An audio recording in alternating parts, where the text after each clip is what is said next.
All right. Good morning, everyone. Welcome to the September 16th, 2025 Board of Supervisors meeting. We'll call this meeting to order here at 9 a.m. And we will start with a moment of silence. And it looks like we have um, one from the vice, or some from the vice chair, then Supervisor Sabatier, and then I have one as well. You want to go? Go ahead. Sure. Just want to have a moment of silence for a longtime community member and friend of mine as well, Teresa Betancourt. Met Teresa when she was doing volunteer work for the Canocti Basketball League. She worked with side by side with Barbara Montalvan to help out over the weekends, organize it for the 300, 400 kids that were a part of it. Um, Amazing, wonderful, kind human being. She was part of the after school program at POMO, I want to say at least for the last 2 decades. She was a fixture of that area. Um, I wouldn't say this often for most people that I want to talk about or do a moment of silence, but um, she is one of the people that I can say religion was one of the biggest parts of her life and one of the driving forces behind her actions, which I think explains why she was doing so much in our community. Unfortunately, she passed away last week unexpectedly, and she will be missed by the children that she was taking care of at POMO and all her friends and family that will be impacted by her loss. Vice Chair. Yes, thank you. First one I have is for Curtis Wright, who died peacefully at his Lakeport home last Wednesday, September 10th. He was 80 years old, a Lakeport resident since 2007. Curtis formerly resided in Maxwell in Colusa County, Fresno, and his hometown of Stockton. He was a retired youth corrections officer, but most enjoyed working in the California Conservation Corps as a crew supervisor. Curtis was an avid reader who enjoyed bicycling, restoring old autos, spoiling his many dogs, and RV camping with his family.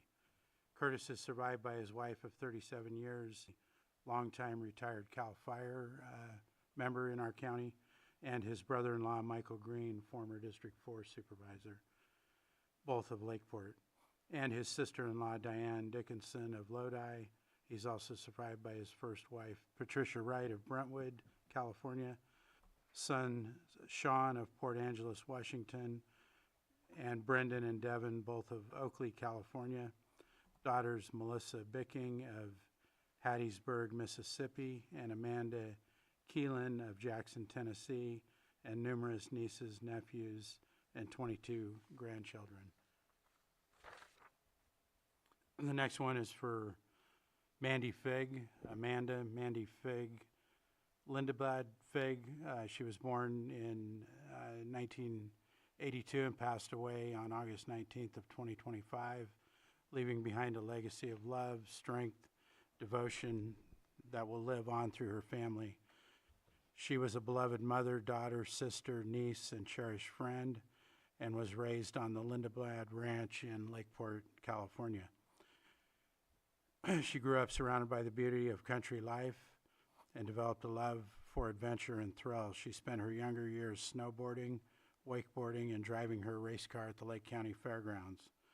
She graduated from Clear Lake High School in Lakeport and pursued higher education at Cal Poly San Luis Obispo. When her entrance to that was delayed, she took the opportunity to study abroad for 6 months in New Zealand before returning home. She also extended her adventure to Australia, where she spent time at sea to become a certified diver. Her life was a blend of courage, curiosity, and joy. Once home, she continued her college study at Cal Poly San Luis Obispo, where she graduated with honors. She loved and cherished the small city charm and ocean vibes of that college town, a place where she made several best friends forever. It was in San Luis Obispo where she got to know Brian and fell in love, a love that would shape the rest of her life. They married and had twins, a boy and a girl, Easton and Madison, who are 5 years old today, or recently turned 5 years old. Those who knew Mandy will remember her as a brilliantly smart and wonderfully stubborn woman whose determination, sharp mind, and keen attention to detail shaped everything she touched.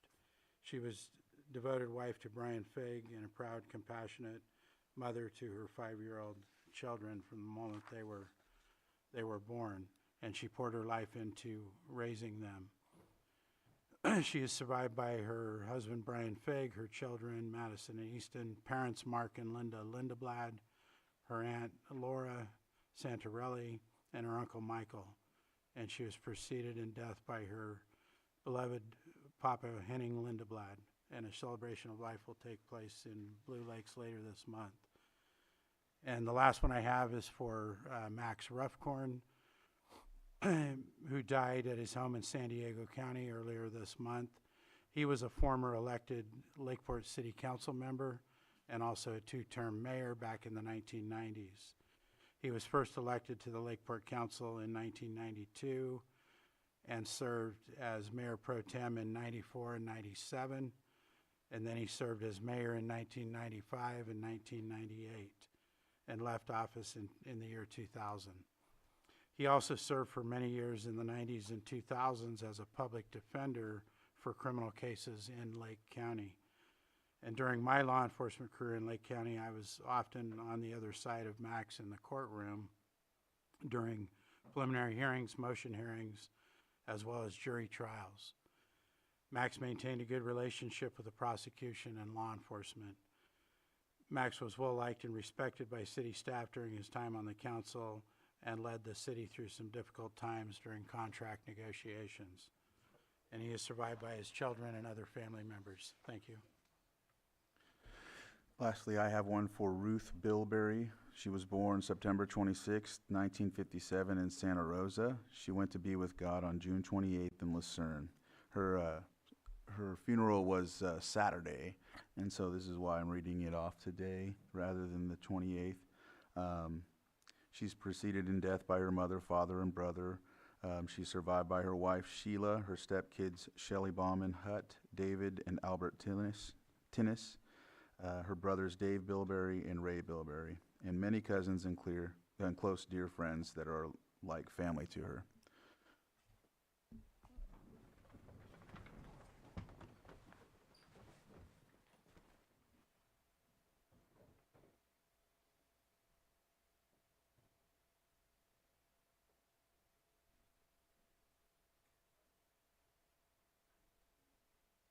Supervisor Owen, can you lead us in the pledge, please?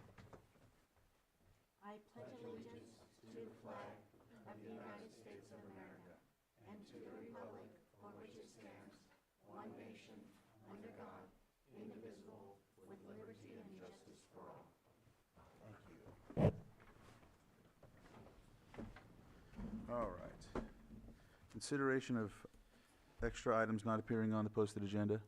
We have no extra items. No extra items. Consent agenda. The consent agenda is commonly items that are non-controversial. However, anybody from the public or from the Board of Supervisors can pull for further discussion. If there is any from the board, not seeing any, I'll open it up for the public.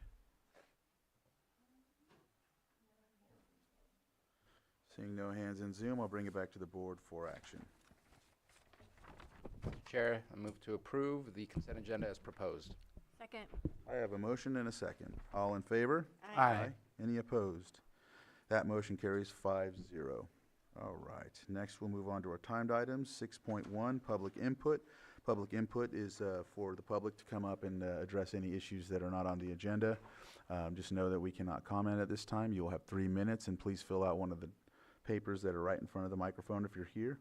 And we will also catch you on Zoom. We'll raise your hand. If you raise your hand, and Johanna will find you on there, and then you'll have your 3 minutes. So is there any public input in the chambers? Come on up. Come on up. Yeah.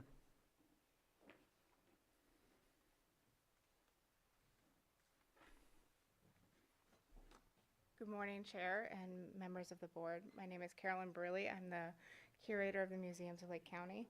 I'm honored to be here to share some exciting news. After several years of hard work, we are celebrating the remodel of our Pomo Gallery. This project has been in true collaboration with all 7 of Lake County's federally recognized tribes and we are so grateful for the generosity, time, and knowledge they brought to this process. The new gallery is not just a remodel, it's a step forward for our entire county. It represents a space where history, culture, and living tradition come together, and where all of us can learn, reflect, and celebrate stories of the Pomo people. We love for the community to join us on Friday evening from 5 to 8 p.m. We'll be hosting a celebration at the museum.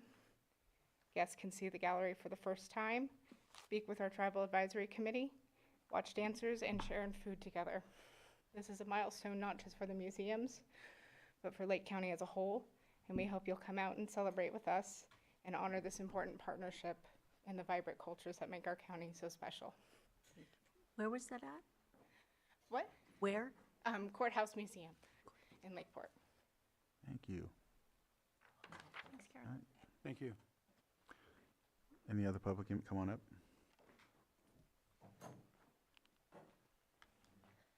All right, good morning, board. Okay, so I'm here, I know you're doing another closed session with Robin, but I'm here to talk about a lot of things. I got facts. So Spring Valley has lived under years of deception and neglect. From special districts, today I am here with the facts and sources that prove it. June 23rd, 2010, the board approved a $1.8 million to fix the CSA2 Spring Valley water system. In September 12th, 2012, the State Water Board executed funding agreement 1710018-004C, officially listing us as a failing system. 2012, instead of using the funding to fix the system, a Prop 218 was pushed on the community. Ratepayers pay again on top of the $1.8 million already secured. Standby fees and county council. The director revived an abandoned standby fee despite government code 53750H2. She told the advisory board county council said it was legal. If true, county council is giving misinformation and enabling violations. 2024 attempt Prop 218. Special districts tried another Prop 218, but left 40 to 50% water loss, violating Senate Bill 555 Water Code 10608.34. That inflated the numbers, making it appear customers were paying for water not received. That was deception by design, and the community rejected it. 2025, still failing. 1 to 5 water breaks weekly. Pipes wrapped in asbestos. Every break means guaranteed contamination. Fire protection. Hydrants removed or capped based on slander, no proof of theft. For $15,000, water tanks could have been put in. A meter could have been installed on one of the fire hydrants, and that could have had CAL FIRE safely draw water, and then the district could have got reimbursed from CAL FIRE. Instead, the director spent $17,000 on a fence to protect $5,000 worth of cold patch. Not leadership, negligence, and deception. Spring Valley has been overlooked too long. A failing system, guaranteed contamination, one way in, one way out, hydrants capped, and even fire crews told to look elsewhere. This is deception from past directors through the current director, and if county council is backing it, then even this board is being misled. CSA2 cannot be the only district suffering this negligence. Supervisors, this is unacceptable, and we need the board to take action today. And I have given you guys numerous graphs proving it with the sources. I also gotten sources, I've given you guys the codes, and I am asking you guys to please stand up for our community. I have been here for a year. 3 of you guys were here when we fought this in 2024. Thank you. Thank you. I don't believe she's stating her name. Oh, can you state your name for the record? Sorry. It's okay. Sterling Wellman. Thank you, Thank you. Sterling. Come on up, sir.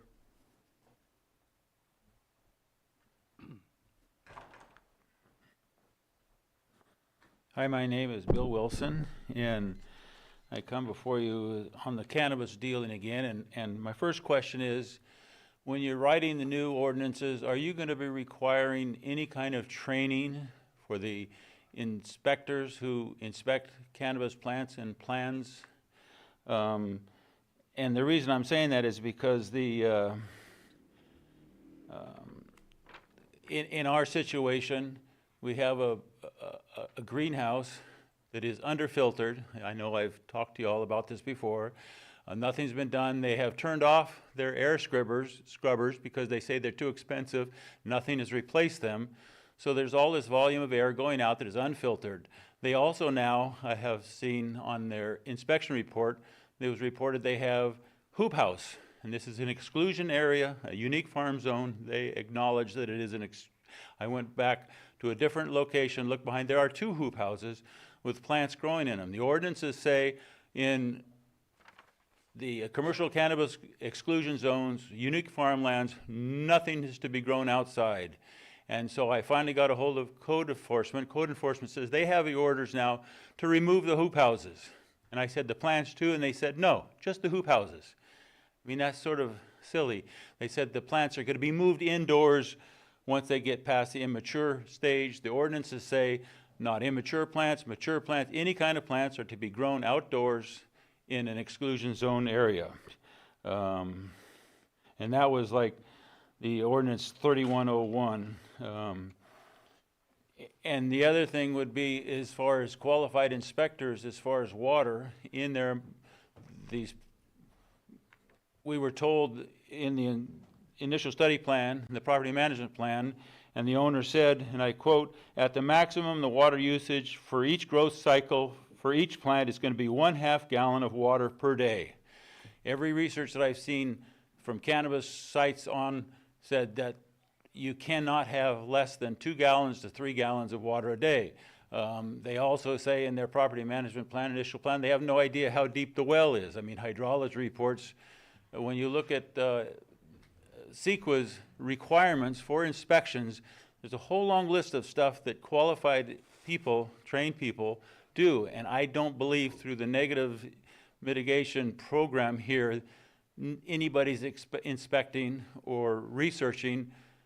Again, filter size. The owner told CDD that they have 94 filters in there. Well, they took, each filter unit has 16 filters apiece. They have 5 filters. Each filter is only good for 15,000 cubic. So now they're saying they have 94 filters. They don't. They still only have 5 filters that do 15,000 cubic feet of air. You have a question? Yes, your 3 minutes is up, so if you could wrap it up, please. Pardon me? Your 3 minutes is up, so if you can wrap up your statement. Okay. Yeah. Thank you. Thank you. Do I turn this in where? You could turn this in right here. You're giving us paperwork, right? You want me to fill it out, you mean, first? Yeah, yes, yeah, you can state your name for the record if you already haven't, but you're good. Okay, thanks. Any other public input? Any on Zoom? Did you have another? Okay. If there's none on Zoom, I'll go ahead and close public input at this time and move on to our pet of the week. There was one. Oh, we have. Oh, we have one more, sorry. Reopen. Sorry, thank you, Chair Crandall, Vice Chair Rasmussen, and Board, Margot Kambara. Wanted to thank you, Board, and congratulations for supporting Hobbiton, the lake, and the documentary. It was a wonderful premiere of the director's cut last Friday. It was a bittersweet day for Lake County to celebrate science like that, but also to commemorate such a tragic event from the lake, the Valley Fires. So we take progress where we can, and we celebrate each other. So thank you. Thank you.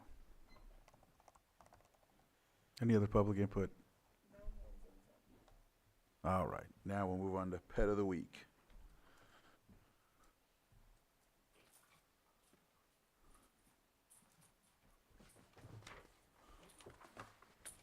Hi, how you guys doing? I'm Officer Real with Lake County Animal Care and Control. This is Betty. She is a 9-month-old lab pit mix. High energy at first, but once you get her to calm down, she just wants to be a cuddle bug. She would love food puzzles or anything to do with food currently. And she's just an absolute sweetheart. So if you guys are interested in adopting her or any other animals, come on down to the Lake County Shelter, which is directly behind the local jail. Oh, you want to say hi?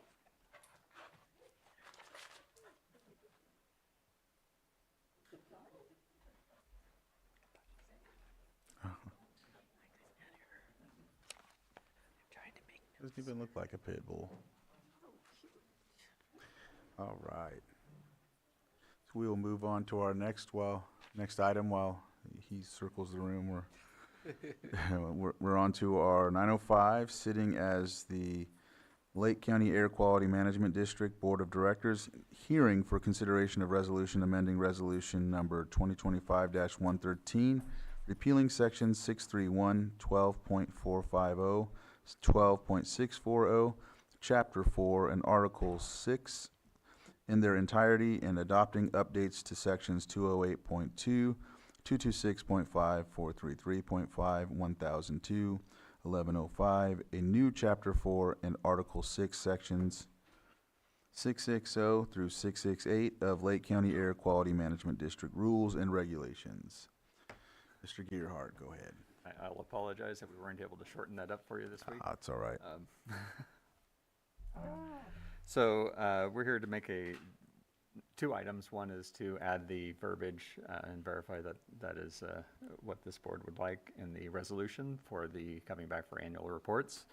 And the second is to do a correction. We had a formatting issue that added a couple zeros to one number, and we missed that when we did the submittal of the final documentation for consideration. That number was not in what was considered in the workshops or anything, so. Yeah, the microphone, if you can bring it closer. Oh. There you go. Okay, try that. There you go. There we are. Okay. So the number that was in our resolution, or in the adopted fee rule, was not what was considered at the workshops. It just happened when we were doing the formatting to get it into the proper form for submittal to the board agenda. So we had an issue there, and we missed one, and so a $1,700 item became a $177,000 item. So we would like to get that corrected, and because it's significant and more than it's not technically a typo, it came in through a different method. We are here to get that corrected before we move forward with any of those fees. So with that, the verbiage that we are proposing to add for the resolution for coming back for reporting would be the number 10, the Air Pollution Control Officer shall provide an annual update to the District Board of Directors during the draft budget hearing, or during the district draft budget hearing, to the quantity of new operating permits, renewal permits issued, and drop permits for the prior year. Because we track everything by permits, figure that's the simplest. In this first year, we can provide you information, and the fees will have just started being effective, so it'll be a good time to get it clarified, and we can add or delete or change anything as we go forward. So this coming budget year. So and then the second item, of course, is just the correction. We had just one item in the table that needs to be correct. So. Supervisor Sabatier? A couple of things. One, I'm kicking myself for not catching that typo, because that's quite Same a here. difference. But the comma was correct where it was, so Yes. it didn't appear to be completely wrong. But I appreciate the revision, because that is the right thing to do. As far as the new addition of the text, it does, and you noticed that when you were reading it, it kind of reads awkward. Yeah. Wondering if between budget hearing and the quantity, if we can say the Air Pollution Control Officer shall provide an annual update to the District Board of Directors during the district draft budget hearing, including but not limited to the quantity of new operating permits issued. That way you can bring whatever else you feel might be important information, but it includes those things and could be more. But if it did that, going from budget hearing, the quantity of new operating is a little awkward. Yes. Just looking to include that language in the middle. I am happy to if our county council, district council agrees, then no problem with me. That would be fine, and the resolution would be offered as amended for purposes of your board's motion. I would also note that on this resolution that's before your board's consideration, the last paragraph, which references the date of the adoption and passage of this resolution, I think that should be corrected to September 16 instead of September 9, so that would be part of the offering as amended. All right. All right, so I will open it up for the public if there's any comment. No, he has on Zoom. Bring it back to the board for action. I offer the resolution as amended. Resolution has been offered. We're directors, right? Director Owen, Aye. Director Sabatier, Aye. Director Rasmussen, Aye. Director Pyska, and Director Crandall. Aye. That resolution passes 5-0. Thank you very much, Mr. Thank you Carroll. very much. Thank you. We will go back to sitting as the Board of Supervisors. Item 6.4, consideration of presentation by the University of California Master Gardeners of Lake County. UC Extension Director Matthew Barnes will be coming and presenting.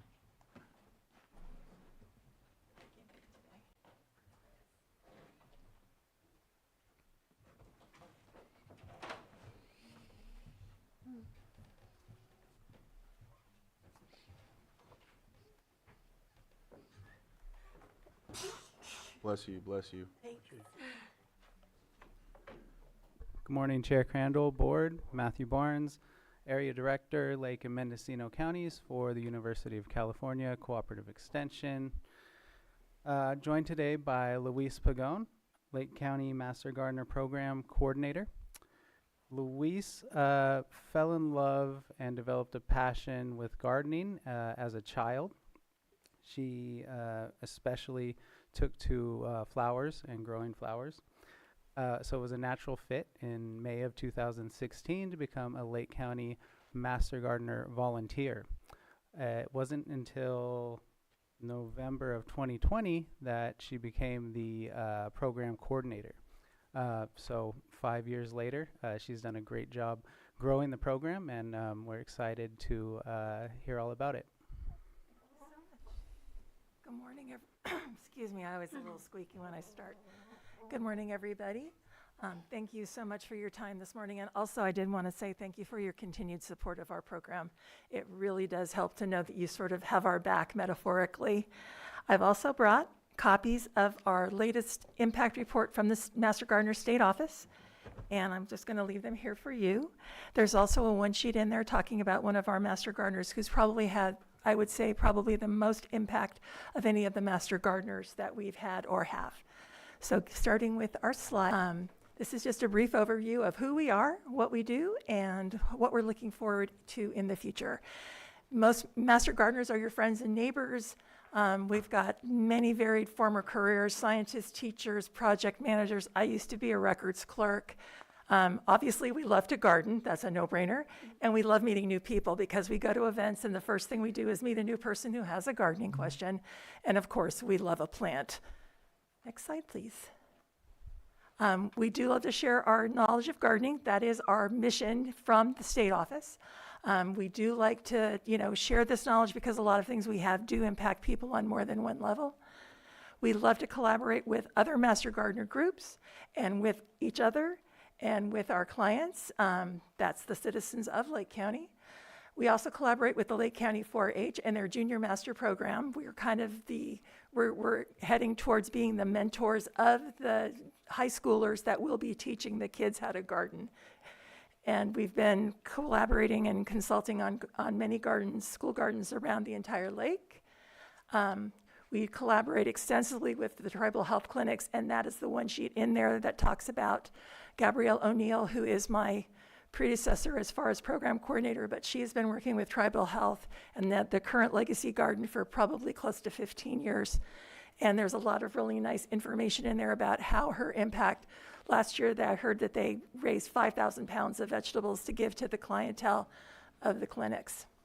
She teaches gardening classes all through the summer and the fall. I'd say 3 to 5 per year, depending on what the topics are selected. Next slide.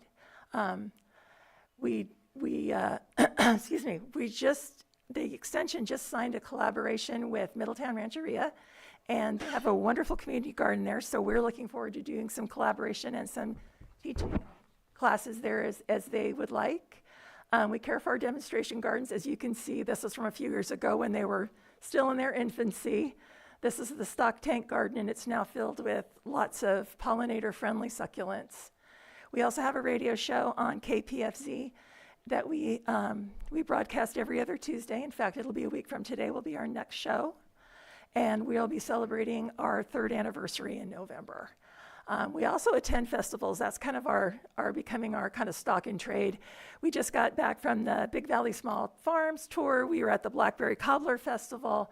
We're going to be going to an event at Vision of Hope, and we'll be going to the Dia de los Muertos event in November. So we do like to get out. We meet so many great people and get to answer so many fun questions, because gardening in Lake County can be a bit of a challenge. Next slide, please. Some of the things going forward, we are beginning to really emphasize fire-safe landscaping and home hardening. That's coming directly from our state office. We are now starting to think about climate change on a more regular basis. It's not something that happens to other gardeners. It's happening to us too. We're also learning to be scouts for all kinds of invasive species. The big ones on the list right now are the tree of heaven and the spotted lanternfly. They're the two that are probably the most worrisome to the state CDFA. And we know that the knowledge that we get will also help gardeners in the future, because let's face it, invasive plants and insects do not recognize, oh, I'll only go here. They'll go any place they see a plant that looks like they want to invade. Next slide, please. So this is one of the ones, and this is kind of a little PSA for everybody out there as well. This beautiful creature on the left is the invasive lanternfly adult. And there it is in one of the instar phases up on the top right. And then its favorite host plant, the tree of heaven, which is everywhere in Lake County and pretty much the entire state of California. It looks really beautiful, but this little critter has been on the East Coast for the last about 15 years, and it's in 19 states. And California is very concerned about this, because this particular little animal is like an aphid-like. It likes to latch on to various plants and suck the living daylights out of them. It literally is like a little vampire. And the problem is it really likes grapevines, if you can kind of see where I'm going with that. It also likes any kind of tree, any kind of plant, flower, vegetable, you name it. So we're trying to make sure that we can either keep it out of California, which may be impossible, or to at least see it as soon as possible so we can start taking, steps. Not we, master gardeners, but the state of California can take steps. Next slide, please. The nice part about this thing, if there is a nice part about this particular lanternfly, is it doesn't hurt people. So it doesn't bite, doesn't sting, but it's after agricultural crops that are, vital to our economy and to the state of California. I've heard numbers that if this particular insect gets into the entire state, that it could be billions of dollars in lost revenue, because no one wants to buy it if it's contaminated. And of course, if they've destroyed it, no one's going to be able to buy it.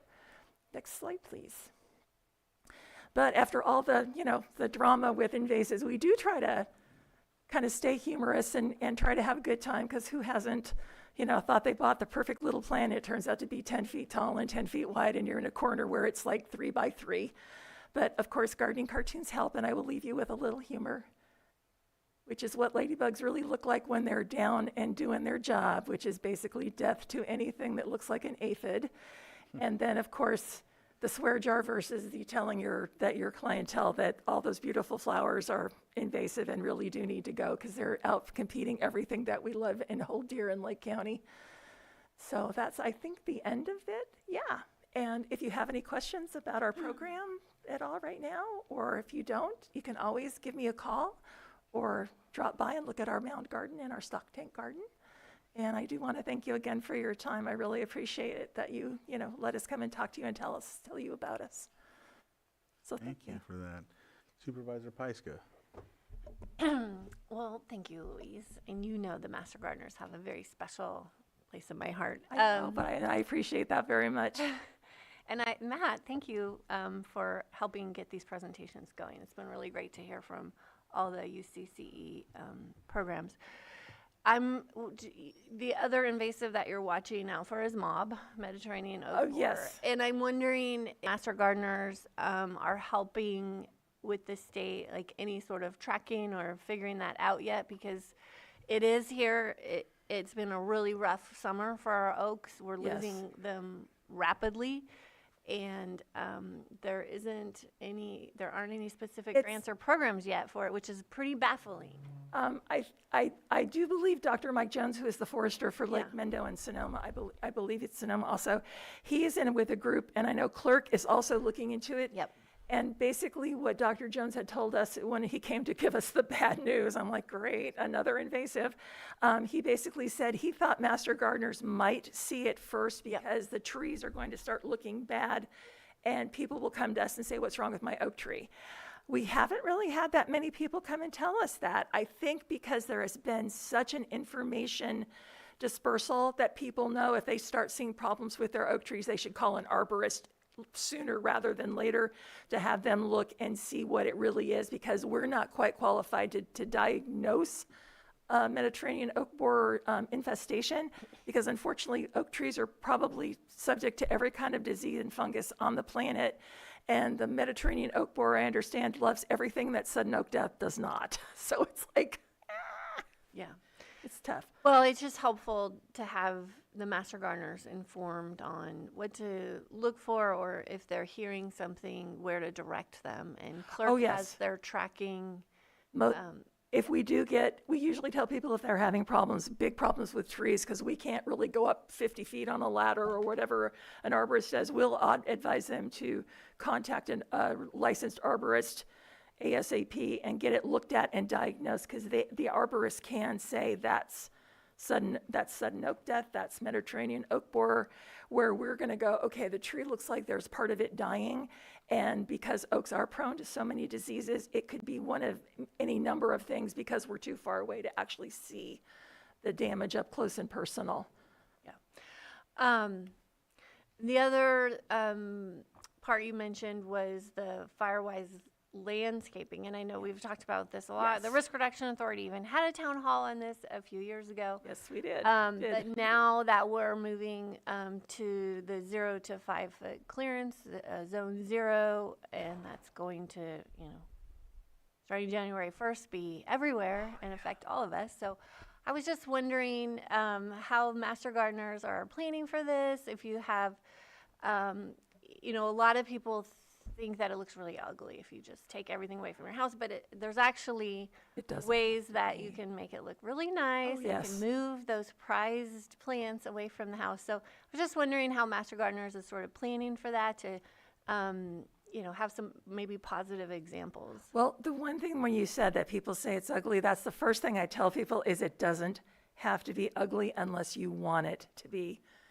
Bare earth, which is totally fine because it can get expensive if you really want to do all the bells and whistles, but gravel, you can put down brick, you can do many things. I've seen a few that are almost OCD-like in their designs where one rock out of place and you're in trouble. It's like, that's a little too much for me.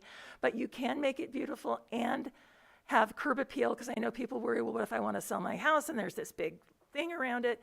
So we have lots of examples that we can show people that, if you have to start with bare earth, by all means start with bare earth, because it's one thing to save up for bricks. It's another thing to talk to your insurance company about why your house burned down. So that's kind of how we're taking it. It doesn't have to be ugly. It is effective. There's a woman in Humboldt that's who's gardening, Jana Velikovic. She has said that in her opinion, that if we all follow the 0 to 5 no grow zone, that it's a significant percentage of houses would not burn down. And she's got the photographs, and she's been down to LA, and she's noticed a lot of things that have made a huge difference in houses that did survive that fire and houses that didn't.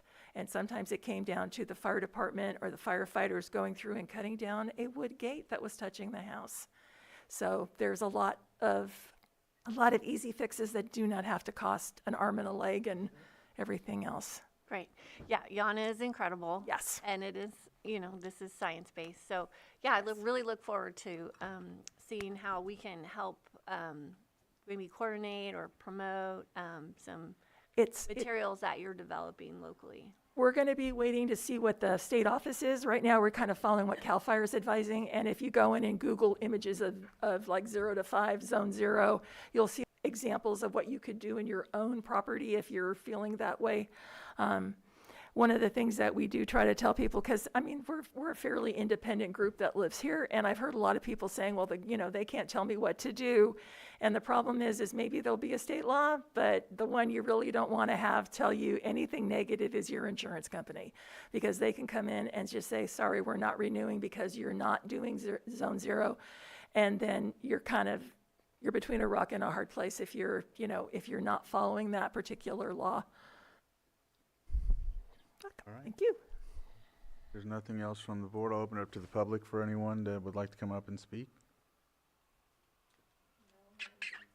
All right, I'll bring it back to the board and we'll close this out. Thank you again for the presentation. We appreciate it, and we'll go ahead and move on to our next item. Thank you. Thank you so much. Thank you.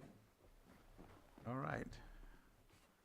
Moving on to item 6.5, consideration of presentation from County of Lake interns.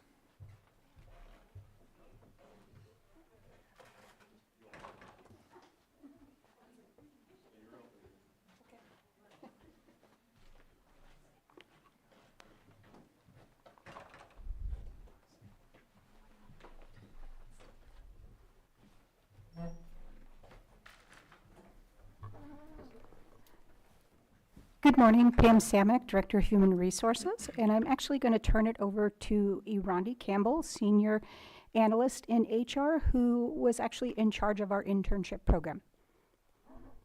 Good morning, Board. My name is Erondi Campbell, Human Resources Analyst.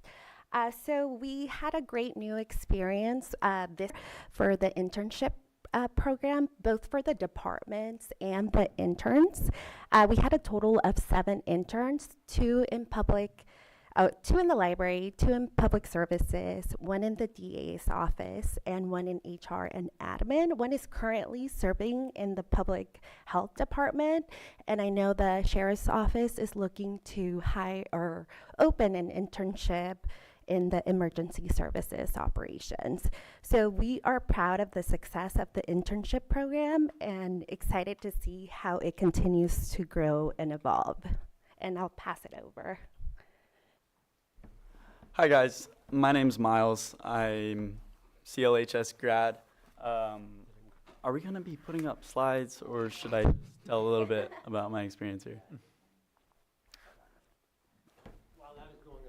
If you don't mind, while the slides are going up, this is all for Miles, so I wanted to celebrate the program. So there's one intern here who's talking about his experience, but I just thank the board for your support of this. I may come up here and do jumping jacks again and it's not just because I was hopeful that his head would kind of morph into mine, but Miles and Jasmine and others, it's been great to do this. So thank you all. Thank you, Lars. So, good morning. My name's Miles. I'm a Clear Lake High School grad, and I'm currently going into my senior year at UCLA. I'm the founder of Bowie Bird Apparel. It's a small clothing brand based here in Lakeport. And I'm so excited to tell you guys everything that I got to do during this summer. But first, I want to thank you all, because the experience that I've had, the way I've been treated by everyone in public services has just been incredible. And I really wanted to come home and have a valuable internship like all my friends were, but they were in LA and San Francisco, and I wanted to come home, and I was able to get both, and it just means a lot to me. So here's what I did. Next slide, please. We'll do another one. We'll circle. I want to talk a little bit about Jasmine because she's not here today. I'm sorry. So we'll start with Jasmine. So she's from Manteca. It says it on there. Also a CLHS grad. I had the pleasure of working alongside her this entire time, majoring in community and regional development at UC Davis with a minor in psychology. And she's involved in a number of clubs on campus, the Pokemon Go Gaming Club, Triceratops Scavenger Hunt Club, Mental Health Initiative, and Housing and Transportation Advocacy Committee, which she spoke to me about being very involved and enjoying those. Next slide, please. We worked together a little bit, but she also did some things on her own. From talking to her, the biggest things that she enjoyed was the exposure to a work environment. She was able to kind of prepare her skills and acquire that valuable experience for her future.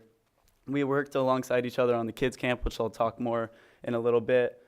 She used GIS to observe county growth boundaries, and did a lot of composting and grant research. The things that she was telling me that she took away was research, design, and also her passion for helping community. She really found that that is something that she cares about, and also as well as planning events and things like that she really enjoyed. So next slide, please. We'll skip a couple to the kids camp. So as far as what I did, when I first got here, Lars and Katie told me, okay, we're gonna do a kids camp. We need your help to plan it. And I said, okay, I don't know how to plan a kids camp, but let's try. And so I learned a lot. It's not something I ever thought I would do, but it was 3 days. We had 55 kids. A bunch of people come in, do presentations, Lakeport Fire Department, Sheriff's Office, the rest are up there, many more. We got tons of support, and the kids absolutely loved it. It was super fun, and I learned a whole lot, and there's some pictures of the kiddos here. Next slide, please.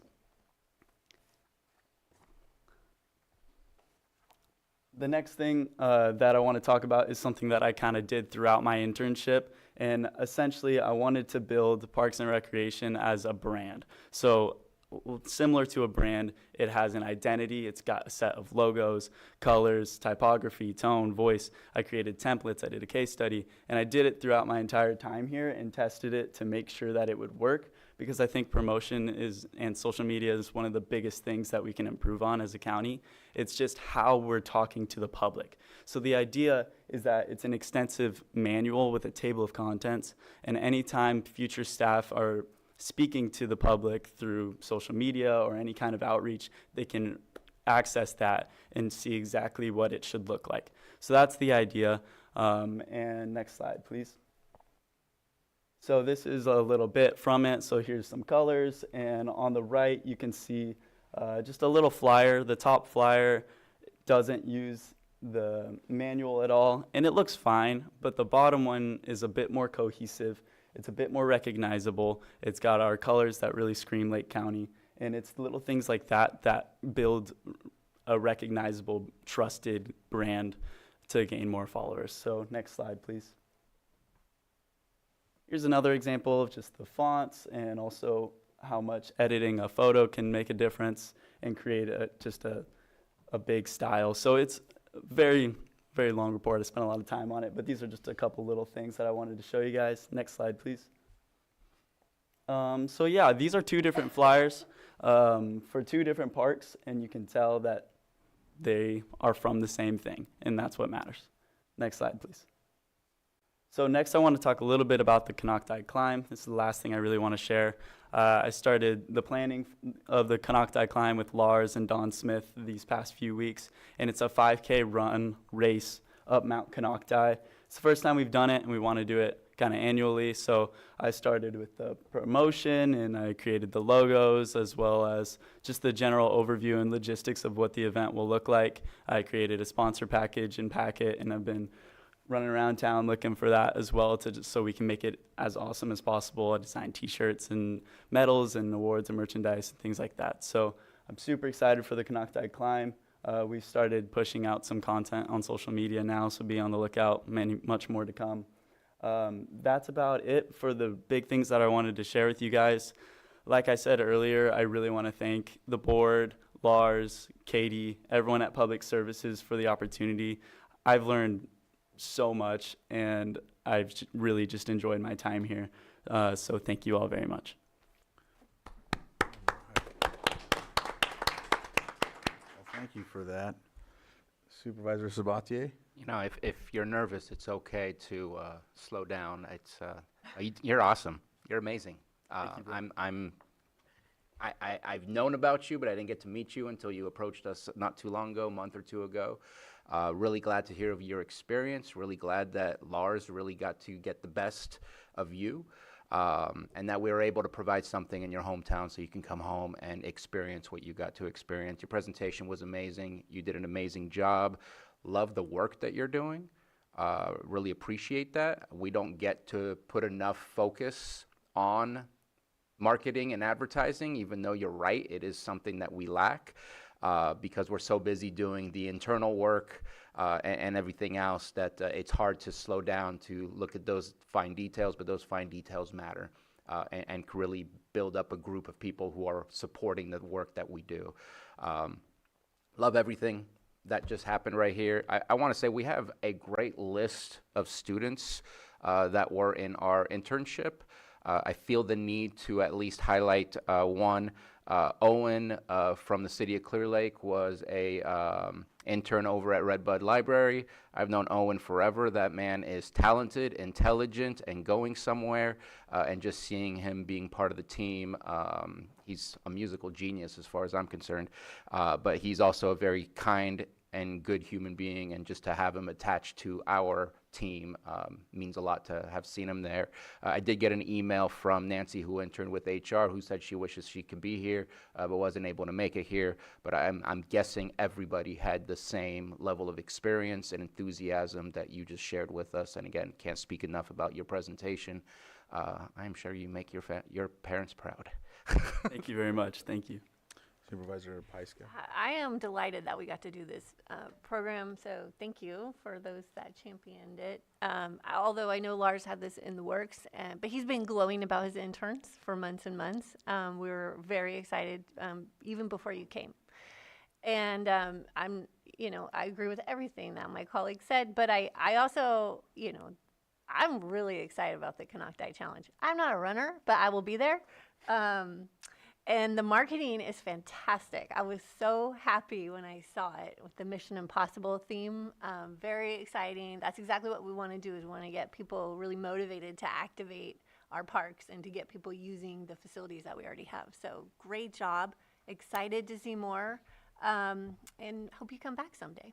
Thank you. Thank you. Vice Chair. Thank you for the presentation, and you did a lot of good work. I appreciate that. And not only you, but all of the other interns that worked for the county this year. Because I know we didn't get to hear from all of them, but I think we need to continue to run this program and even expand it, hopefully next year. So I'm glad we were able to support it, and but I would like to keep that continuing in the future years. So thank you. Brad, thank you for championing this too as well. Yeah, very good job. Give me hope for the future. And everyone else has said everything. It just makes us really happy that we're doing work that we know if you come back, we know we have someone here to keep the torch going. So thank you. Yeah, Supervisor Sabatier. May I ask a personal question? Yes. On the presentation, which you kind of skipped over about yourself, political science, I believe, is your major. What's your plans? What's your aspiration? Well, that's a great question. I'm currently running my clothing brand, Bowie Bird. That's my biggest passion, I would say. So I'm going to continue to do that. I'm graduating this year. Really, it's just apply everywhere and see what I can do. Local government has become something very important to me, and there's companies that work alongside, like Tri-Pepe Smith. I don't know if you've heard of them, but they work with and do all sorts of stuff with counties and cities, pretty much wherever they're needed. Swiss Army knife of sorts. So something like that, working in local government, working my way, maybe being a city manager, those kinds of things are all things I'm thinking about. I don't know exactly, to tell you the truth, but I'm just gonna apply to a bunch of things and go for the best thing that I can really get my hands on and go from there. Thank you for that. I think wherever you end up, you'll have the clothing that goes along with the company you work for, so I'm looking forward to it. Thank you. Good luck. All right, we will open it up to the public for any comments. Lars, come on up. Thank you. Lars Ewing, Public Services Director. Miles failed to say public services as part of his future aspirations, which I hope to hear.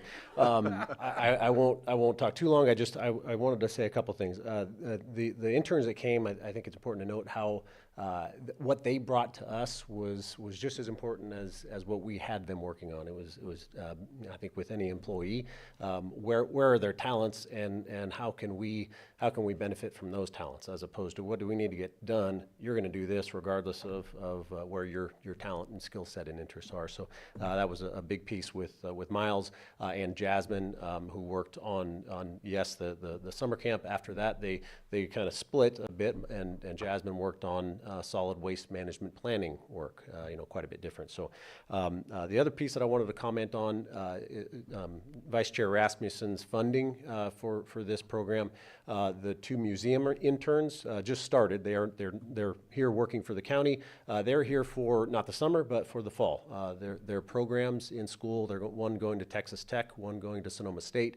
Their graduation requirements, or as I understand it, they have 1,000 hours of internship requirement. Not every program obviously requires that, so they will be here, and so the funding provides is for one of those. But I think it's money well spent, whether it's coming from the board or in the departments. We gained a lot. So again, to emphasize the thank you, the thanks is certainly there. So. Any other public comment? I'll bring it back to the board. Again, thank you, Miles, and thank you for, heading this out for us. If there's not anything else, we'll close this item of the agenda and we'll move on. I think it's 9:56, so we'll take a break. We'll do like a 10-minute break and come back at about 10:05.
All right, we're back from our break. We'll go ahead and move on to our 7.2.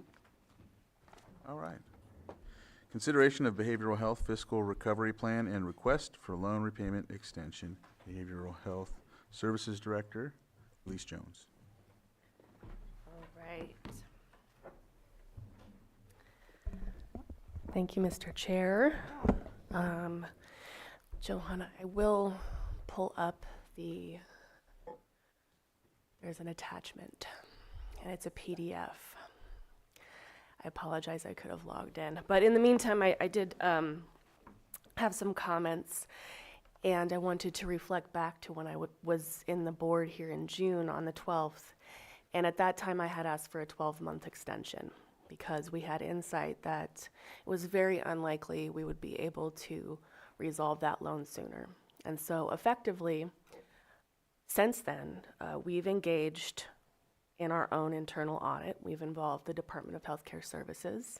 We've involved expert technical assistants and consultants to conduct a complete deep dive. They've probably spent, I actually added all the time up, and since we started working with Boston Consulting Group, they've had 40 hours of FaceTime in 1 month. So they've been here, they've been going through the things that aren't kept online, right? Even our auditing books, all things like that. And so this recommendation to extend the loan to the end of the fiscal year comes with a lot of research and a lot of transparency already. I've also been in communication with the California Behavioral Health Directors Association because the issues that we're facing are not unique to Lake County, unfortunately. And part of the strange and painful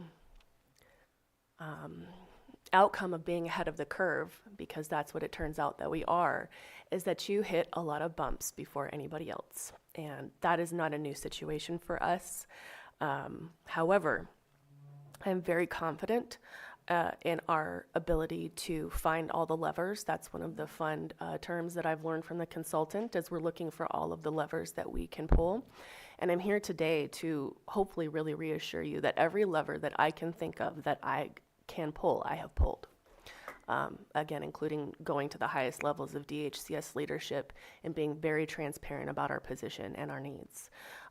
Also, I've been in constant, not constant, but frequent communication with our administrator, right? Our administrator's office. And of course, I am very grateful for the cash position that the county has maintained for the general fund. I think it's been it's a good place to be in, and so I understand wanting to defend that. And I would just ask your board to consider that that $2 million loan is a really significant and meaningful investment in people's lives and well-being and safety. Is that do you need it? No. Oh, okay, thank you. Thank you. And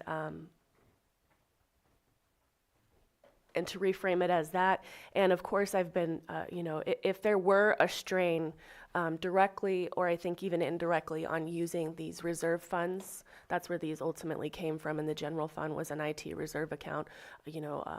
I'm sure that the administrator's office would have helped us find other solutions. And so I say that to say, I don't think that I think the general fund can weather that. Respectfully, I know that's not my animal, right? But we've been in communication and we have pulled nothing back. And so I do have a presentation that I've prepared, or actually you can see we've done it with the Boston Consulting Group. And I'm not sure if you'd prefer me to go through it, or my preference would be actually to just field any specific questions you may have. However, I am more than happy to go through it page by page. Thank you. Go ahead. Yeah, I read over it. I think it's really, you did a great job on this presentation. It's very thorough. I did not know that you were working so closely with Boston Consulting Group. Like, that's an incredible investment of resources too. It is on.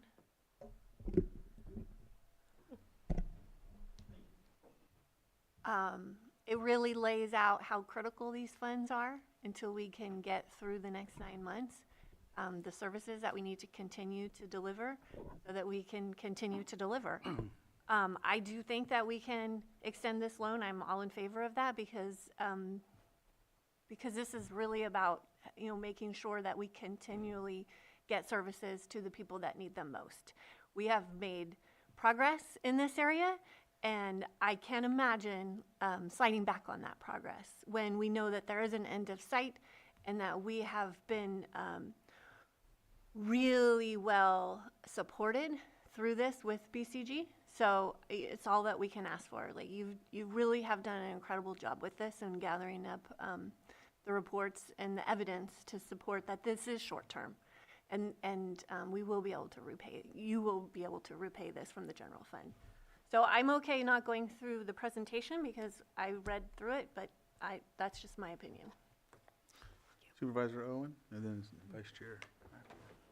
Okay.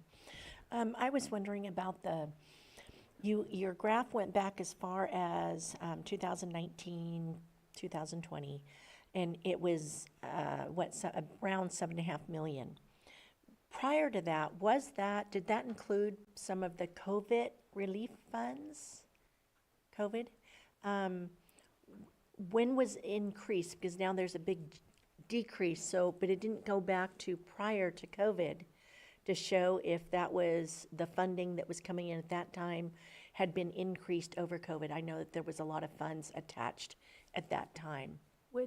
I'm sorry, Supervisor Owen, can you clarify which specific graph you're looking at? I'm looking at, let me see. What is the title of it? I think that was the one, right? Right, yeah, yes, yeah. Yep. Okay, so the short answer to your question is no. So the Behavioral Health Department, in terms of COVID monies, we receive from the state ARPA, I think American Rescue Plan Act, and CARSA, and I'm not going to, so those were our COVID monies. And the county itself, the general fund, I think, received the majority of COVID monies, and so we did see some here and there. Primarily, those COVID monies were invested into the purchase of our electronic health record. And so that was beautiful timing. But it's not in your regular. No, and so this is really talking about the amount of reserves. We've had very robust reserves. We've maintained a good cash position at, about $7 million, a little over $7 million, which has been great. And so what this shows, and we did take a dip in COVID, but not too significantly. And so what this shows at the beginning of that electronic health record transition, which was in March of 2023. And then just a few months later, on July 1st, we also had this entire reform of our payment structure. In hindsight, would I have been a pilot county for our electronic health record again? Probably not. That's a lesson learned, because that cost us. And while we were certainly in a position to drive that record, and it we take a lot of ownership over it at this point because we really co-developed it in many ways. It took a cost, and so that cost is not just on, right? And so it took time because we couldn't get any revenue in because the migration of data from the old system to the new system was flawed. Okay. And we had to go back and forth, and it took a long time. And then when we finally got it up and working, we also had to navigate through some significantly different mechanics of payment flow and cash flow with the state. And the reason why Boston Consulting Group even entered the picture is because the state had a wise moment and said, hey, there's a lot of unknown unknowns that are being surfaced right now with this whole thing, and I think we really need to get a better handle of it. And so I was really grateful. In fact, Marlise Perez, who is she's in DHCS leadership, and significantly, we were just at a integrated care conference, and we were being recognized for our great work with mobile crisis and with being a peer employer.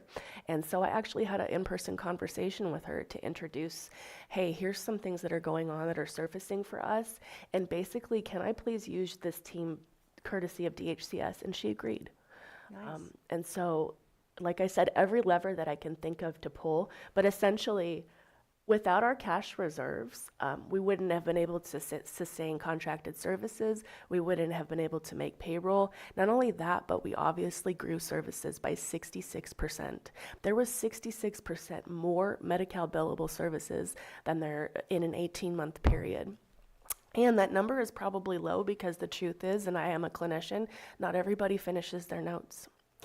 It's a fact, right? And so you see some attrition in billing just from that. So if I were really going to guess, I would say 75% of growth, which I think you can feel in our community.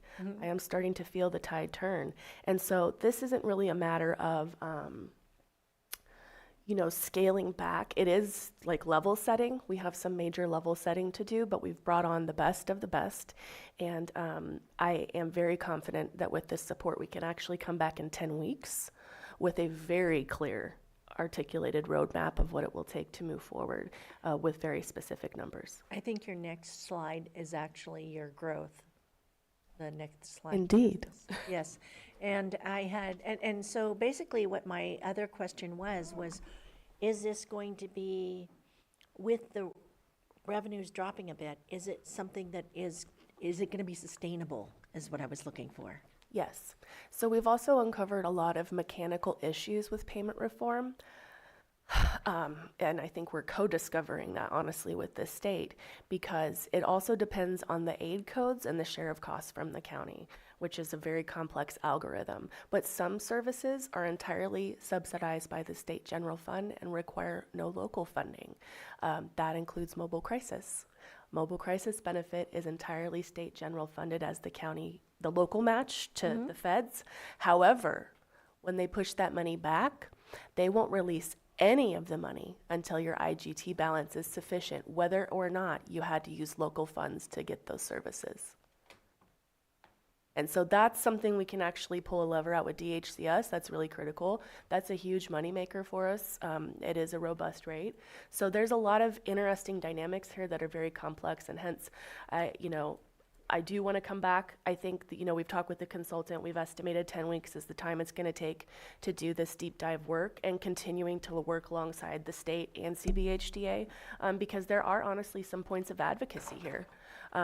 There has been a lot of ask of the county, and I'm proud to say that we've delivered. And at this point, my call back to them is, hey, we're going to need some support. And so far, they have provided that support. Thank you. Vice Chair? Yeah, I'm okay not going through the whole presentation. I appreciate you sending that to us days ahead of when we usually get the agenda, so we had more time to process that. And I also appreciate you discussing it and providing that same information at the last week's Behavioral Health Advisory Committee meeting, so that was helpful for me as well. And at this point, I don't have concerns about this plan. Supervisor Sabatier? Yeah, appreciate you bringing this to us. I have a different perspective than my colleagues at this moment in time. I did a deep dive review starting in March of 2024 of when this began, and you and I exchanged an email, and there seems to be agreement that it's an evolved situation. First, we were told the state's holding our money because they're not paying out the claims. Then it became an IGT issue of now we have to have money up front in order to do the match. And now there's a new issue in the sense of we're learning that we need to have more match, and or the way we're claiming is not, or the way we financially set ourselves up was believed to be infinite, but it's not, it's finite because it's based on local matching funds. Which at one point I know I heard the comment because I had mentioned that we used to have a contract with the state of California on how much money we can spend on services. I think it was $33 million or in that range at one point in time. I asked if we're about to breach that, and I was told that it is now unlimited. I struggled to understand how that's possible, especially from a beast like Los Angeles. To say unlimited to them is a vastly different situation than unlimited to us. And I just don't, I never saw how that would be possible. And each time I feel we get a very similar response of, yes, it will be solved. Like last time in June, we were told because of, this was just to fund money that needed to be upfront to deal with the IGT, that in 3 months, absolutely, this will be solved. That was maybe not the exact quote, but it was around that type of statement that was made. But yet here we are. We're asking for 9 more months. And I feel like we're just kind of rinsing and repeating and just kind of doing the same thing, but not necessarily getting headway. I also don't want to hurt the department, and I also don't want to hurt the services, but there's something has to happen. So here's the option I would like to provide. I think that general dollars are monies that we have received directly from our constituents. I think that needs to be paid back. I'd like to look at using opioid settlement, which is not our local folks' taxes, and seeing if a loan can be made from the opioid settlement to behavioral health in order to accommodate the $2 million so they don't have to be hurt by any of our actions of trying to recoup our $2 million. Because we are losing money every single day by not having that $2 million back. So there is a hit to the general fund. There's a hit to the overall revenues that we can make based on the fact that it's not in our investment portfolio or being used for other purposes. So that's number one. Number two, I think I have grave concerns, especially with all the information that was provided within this memo and the presentation. As you all know, I voted against the budget because I have concerns that we anticipate way too high of a revenue and we don't have the funding for the appropriations. I'm not saying that that's become very clear here with the memo, but it's also that we need to put a little bit more skin in the game. I would like to direct staff to say, we need to look at using the 24-25 budget as a starting point next week when we do final budget and not continuing along a path that may or may not lead to more problems, because whether we say, no, we're not going to spend the money or no, we're not going to get the money, the fact is if we approve a budget, that means it's approved for it to be used in such a way. And I'll finish in a second. And last one is, this is 18 months in the making. And I think that there needs to be an ad hoc committee to review what is being proposed by BCG, what is being proposed when it talks about in the memo about reviewing some of the contracts and some of these things, in order to ensure that there is a group mind in solving this, because I just see this as we're going to see another extension. That's what I see it as. So I'll end there. That's my proposal. Because I cannot approve just doing another 9 months. All right, if there's, go ahead, Stephen. Stephen Carter, Assistant County Administrative Officer. In response to one of Bruno's number 2 regarding the budget for fiscal year 25-26, administration did agree with that, and we talked with Elise and Behavioral Health. We are presenting for final budget, actually, it's not exactly a ditto of fiscal year 24-25 because of certain accounts can't do that, but almost exactly a ditto of 24-25, which lowers it $14 to $16 million. So it does bring it down in line with what we know financially can be handled while everything is worked out and the plan is created. And then at mid-year, we can take a look. If there is a good plan, we can adjust, or it might be good where it is. So that's already been taken care of, and we're going to present for $14 to $16 million lower budget for behavioral health. All right. Did you have something to add? Yes, Mr. Chair. So I am open to exploring options of relief through the opioid settlement funds that are legal, durable, and compliant. My initial review is that those funds are heavily restricted. And I am going, obviously, to do a lot more research, and I will involve DHCS and I will involve BCG. However, I am not very confident at this point that that is acceptable use of those funds. And I want to follow the law, right? I have to. And yes, I do realize that those are constituent taxpayer dollars. Your board to consider that our constituents would value the investment of services that you've seen our department deliver. And I would also implore you to consider that this is incredibly complex, that we have involved DHCS and been incredibly transparent. They're the experts and authors of all of this change that we've had to endure and expand upon. And to honor the request that I came in June 12th with, to please extend until the end of the fiscal year to allow us to resolve this now that we have all these effective resources in place to make sure that we're successful.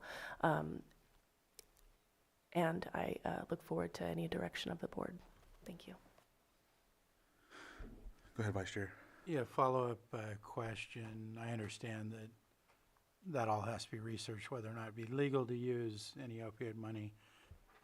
But also, I would be interested to know how much is sitting available, you know, if that were to be considered, how much do we have essentially in the bank? Because I'm assuming if it turned out it was legal and we had sufficient funds in the bank, this could be changed out later or reconfigured at a later date when that was figured out.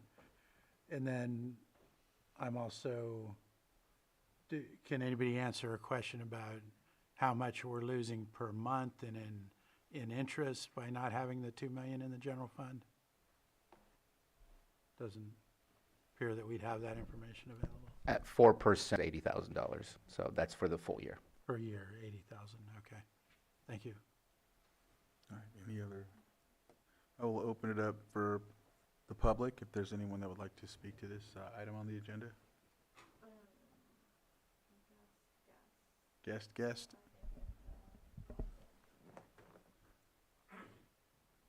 Thank you, Mr. Chair. Good morning, Supervisors, Director Jones. My name's Angela Amaral. Director Jones, I wanted to ask, for residents requiring assistance, is the inability to secure a caseworker or caseworkers a financial issue in your department? If not, what is the current wait time for a caseworker? I just feel that residents may not require necessarily more intense services if they were able to access a caseworker timely. And I don't know if that's a fiscal restriction on your end, or maybe if you can elaborate on that a little bit more for me, please. Thank you. Hi, Angela. So that's a question with about 20 different questions packed into it, and it may diverge significantly from this agenda item. Certainly the ability to sustain even what we have now, which I agree is not enough to meet the needs of our community, even still with this significant investment. Without an extension of this current loan, we could expect service levels to potentially be impacted. Thank you. Right. Any other public? Lori, you can unmute. Yes. I don't know if you can see or hear me. Good morning. My name is Lori Carter-Runyon, Executive Director of Hilltop Recovery Services. And I've been involved in ODS, CalAIM, and all these changes for some time now. I know that Lake County has been a leader in making these changes. I'm also contracted with Partnership and Sonoma County. I want you to know that Sonoma County has also faced these same struggles with the CalAIM payment reform and the Smart Care transitional for the electronic health record. It was represented as something it did not turn out fully to be. It is working out the glitches, which is something that normally happens when you're doing these kind of great changes. Bigger than that, the CalAIM reform has made it to where substance use providers and mental health providers can actually provide better quality care. It is for the first time starting to address payments that are supposed to, that equal some of the things provided from medical providers, not to the same level, but honestly, a medical director before did not always get funded the same way they are now. So it's opening up to better quality services. With our contract, I know that Lake County and now Sonoma County, when dealing with our residential rates, provided higher rates than some of the other areas or other agencies were doing. And it's helped us be able to employ more qualified workers, again, provide better quality services. When some of our people finish treatment, we don't have much housing, but I have some housing for men's beds that we actually are able to allow them to move into without funding, because it's a missing funding stream at the moment. I mean, there are areas through partial hospitalization and partnership that are doing that, but we put them in for free, allow them to get a job and do outpatient services. And those are only for Lake County residents that we're able to, that we do that for. And we're able to do that because of the CalAIM payment reform. The other situation that's really important is, so in these rates, and again, Sonoma County is doing the same, the 65%, that means when the funding does actually start coming in, there's 35% that the county receives from our work and our services. So we get 65% and the county will get 35%. Before, the county was able to get 10% on our services, but we were getting paid $30 a person per group. We were only able to do one individual session. Now we're able to do individual sessions more often. We're able to reach out with peer support specialists. Lori, if we can wrap up, your 3 minutes is up, but if you can wrap up, please. Okay, so I just want you to know that even though it is a difficult time, what Lake County Behavioral Health is stating is this money will be coming. The glitches are statewide. It is not just with Lake County Behavioral Health or Lake County, and they are making a great difference. So I'm hoping you guys will be patient and look into it a little bit further and grant the continuation of the loan, because I do know also with the opiate settlement funds, I believe Elise Jones is correct that it cannot be used to repay a loan. So thank you for that, for allowing me to put input, and hopefully it works out in our best favor for our community. All right, any other public input? No public, okay, so I'll bring it back. Go ahead, Supervisor Owen. I was just going to say, if it is legal to go with the opioid, that would be probably my first choice. If not, I'm in support. Did you want to go ahead? Well, I'm ready to support this resolution, but I just wanted to clarify if we had consensus to get an answer back on whether or not opioid funding could be. Well, I know for me, either way, I mean, if it's gonna, one of the things I just wanted to highlight is, over the weekend, I mentioned I was at a funeral, and it was in the Lucerne Alpine Park. And I never really had the opportunity to ever sit there and watch the activity in that park. And the activity, it just screams at behavioral health 100%. Not only that, just the illegal activity of drugs. There's just no doubt in my mind that's what they were passing around when they were walking by where they were having this event. So, I mean, I understand the concern about funding and whatnot, but I don't want to lose continuity on anything. It was really painful to watch that, I'm telling you, just in not being able to do anything about it, and then knowing that I've called law enforcement before, and by the time they get there, this activity's gone, everybody's gone, and it's just catching someone when they're ready to get the help is what we have to be prepared for. So, I mean, for me, I want to make sure we don't lose continuity. I understand the concerns, but I'm ready to support as well.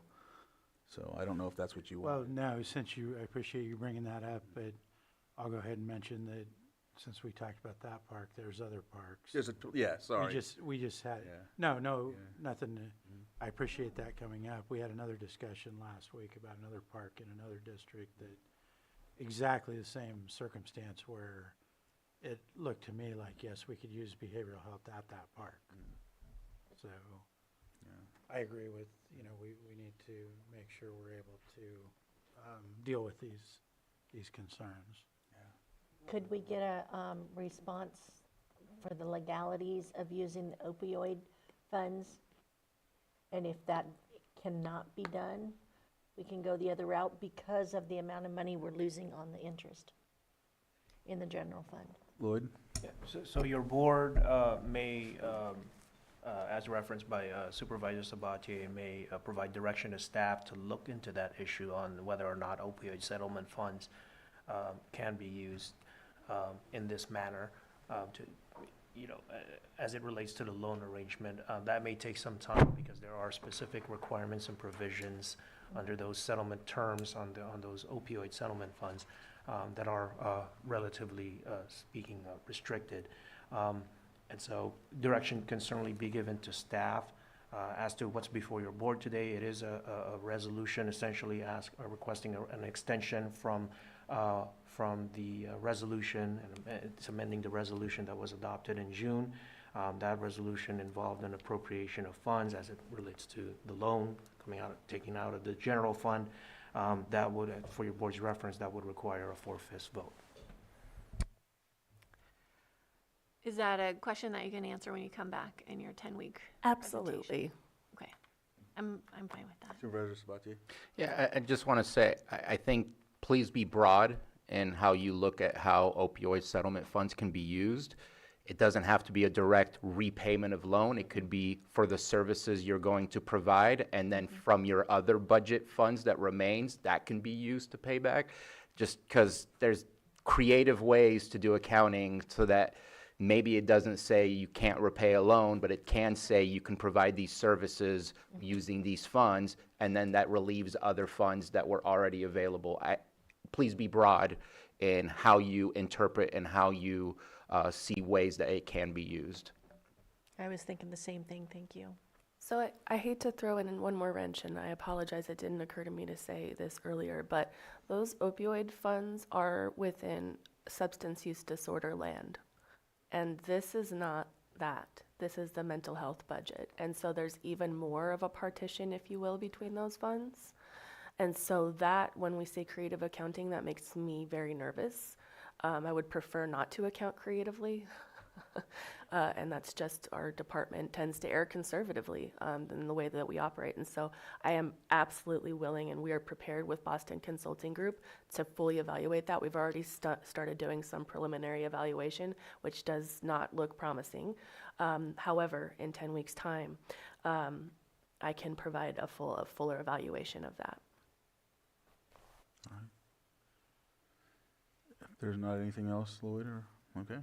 Nothing further. I'd move to adopt the resolution, which would include approving amendment number 2 to that resolution number 2025-74, which extends the repayment period for the short-term loan in the amount of $2 million from the general fund to Lake County Behavioral Health Services.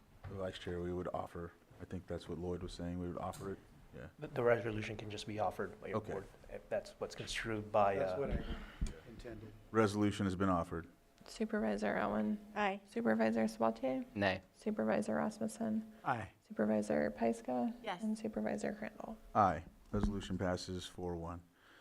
All right, that concludes that item. 7.2, should I do 7.3?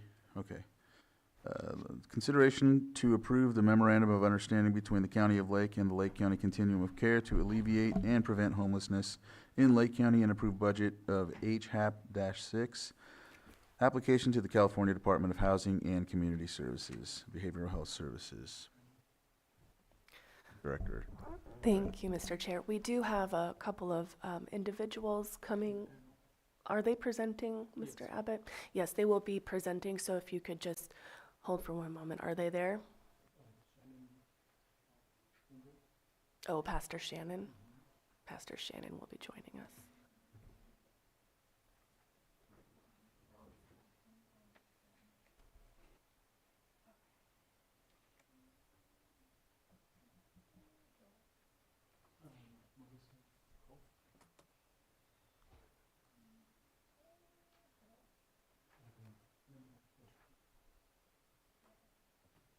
Thank you, I'm here.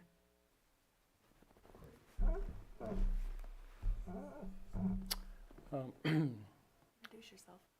Hello, my name is Scott Abbott with the Lake County Behavioral Health Services, which is also the administrative entity for the Lake County Continuum of Care. Can you get a little closer to the Okay.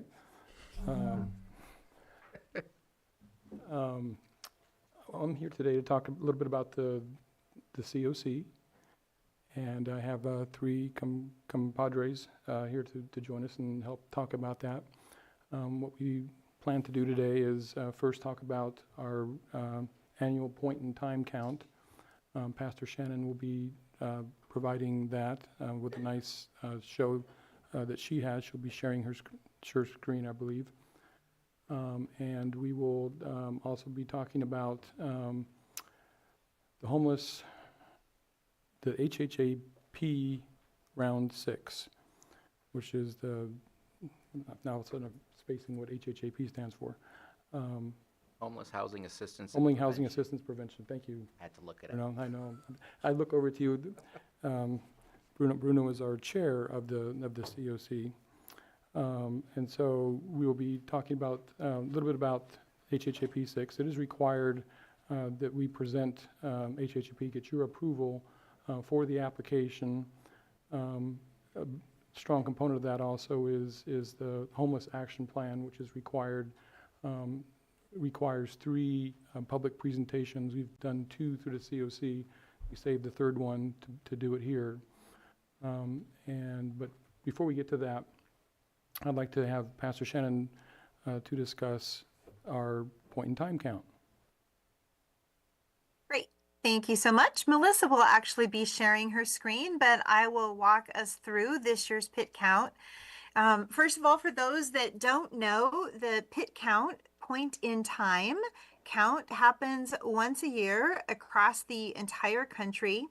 And the idea is not to capture the entire photo of homelessness, one glance of how it's being experienced at one point in time. It happens in the winter because the federal government asks us to do this pit count on the last week of January so that we don't get campers and folks that really have other choices but who are truly forced to be out on the streets in inclement weather.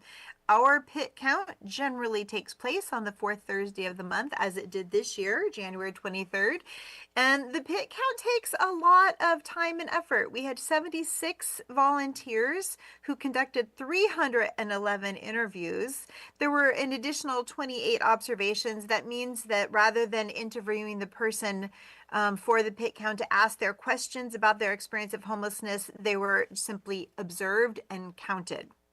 Some communities do observation-only pit counts, and they're not able to collect the depth of data that we have, but we make a concerted effort to really tell the story of what homelessness looks like in Lake County for our residents experiencing homelessness. So we're always really happy when we're able to tell that story a little bit more broadly.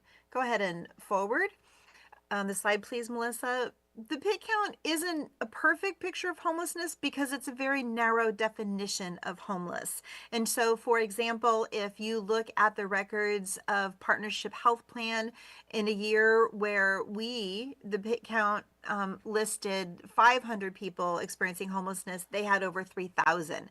Part of the reason is because ours is specifically on one night, whereas theirs is accrued throughout the entire year.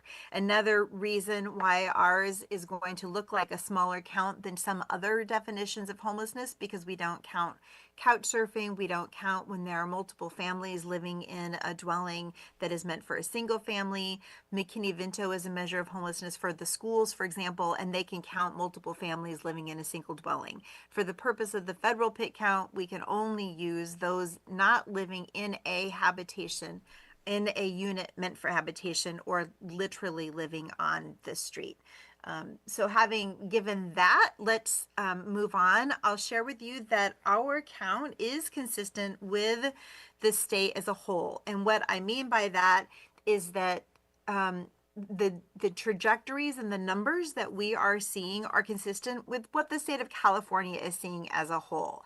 So in 2024, homelessness increased nationally by over 13%, but California, through all of the new programs that we have been doing, had an increase of only 3%. So we saw a much lower rate of increase in homelessness than almost the entire country. We did better than 40 states. Florida, Texas, New York, Illinois all saw significantly larger percentage, both in the number of people experiencing homelessness as well as in the percentage of their population experiencing homelessness. California also has received the largest reduction in veteran homelessness in the United States, and we've made some meaningful progress in reducing youth homelessness. Again, our numbers show that as well, and we're going to dig into those a little bit more shortly. Go ahead to the next slide, please, Melissa. At a glance, as a whole, this is what we have seen. So these are just tracking for the last 5 years. I don't know if you're able to see my mouse. No, you probably can't because I'm not sharing my screen. But if you look at that third column where it says unsheltered homeless, that's what people tend to think of homelessness. Thank you, Melissa. People tend to think of that as that is the people that are actually on the street. That's what you see when you're walking in the parks and when you see people that are trying to find shelter behind building. The sheltered count, which you'll see is much smaller, that's the programs that we have. That is Hope Center, that's Hamilton Haven. That's the places where we are using homelessness intervention dollars specifically to provide shelter, but they still meet a definition of homelessness. And so when we combine both those people who are in our programs to provide shelter for those experiencing homelessness and those who are truly unhoused, that is what gets to our total number of 362. That's down quite a bit from last year, but again, in the entire state of California, those numbers were down. Some people want to rush to we just missed people and we didn't count them. But I would like to say that some of the homeless interventions that we've been enacting are in fact helping and making a difference. And then we also had an area of the pit count last year where I think the data wasn't completely accurate, and we did a really good job this year of double checking all of our data, not only in terms of the surveys that were done. You'll notice that we have quite a fewer number of observations, right? This year we had 28, last year was 126. So that is a person going into a neighborhood saying, we think all these people are unhoused and experiencing homelessness, but they were actually not necessarily meeting the full definition of HUD's homelessness, which is one of the reasons that we really make every effort to do interviews instead of observations. Okay, let's go on to the next slide. So this is a look overall where we count people who are experiencing homelessness by zip code. So it's not a surprise that the largest population base in the county, with Clear Lake, with a population of 17,000, has the largest number of people experiencing homelessness, although I want to point out it's not the largest percentage per capita. So we did survey in that first column, you see 126 people, but out of a population of 17,000, that's 0.7% per thousand. So you can just kind of get an overview. This means, so take a look also at those zeros. We didn't count anybody in Clear Lake Park, nobody in Cobb, nobody in Findlay, nobody in Glen Haven. And those numbers are traditionally low for us in any event. Lakeport, which specifically, because we have Hamilton Haven, it's worth calling out. You see that 0.71, which is similar to what we see in Clear Lake. But again, that includes not only those people who are experiencing homelessness on the street, but also those who are sheltered homeless. So I think it's worth taking a look at those numbers. Next slide, please. If I may interrupt real quick, Pastor Shannon, those Sure. previous numbers, take it with a certain grain of salt. As you can see, when we looked up each zip code, it does only add up to 62,000. It's the best information that we have, and it's just a good idea to give us a glimpse as to how each individual community is being impacted by this. Can I address something really quick too? Sure. The previous page, you had the sheltered at 66 and the unsheltered at 245. And are those the total numbers of the homeless? For Because the we had purpose of the- 362, I thought you had mentioned the 245 plus the 66, but you have 362 instead of 311.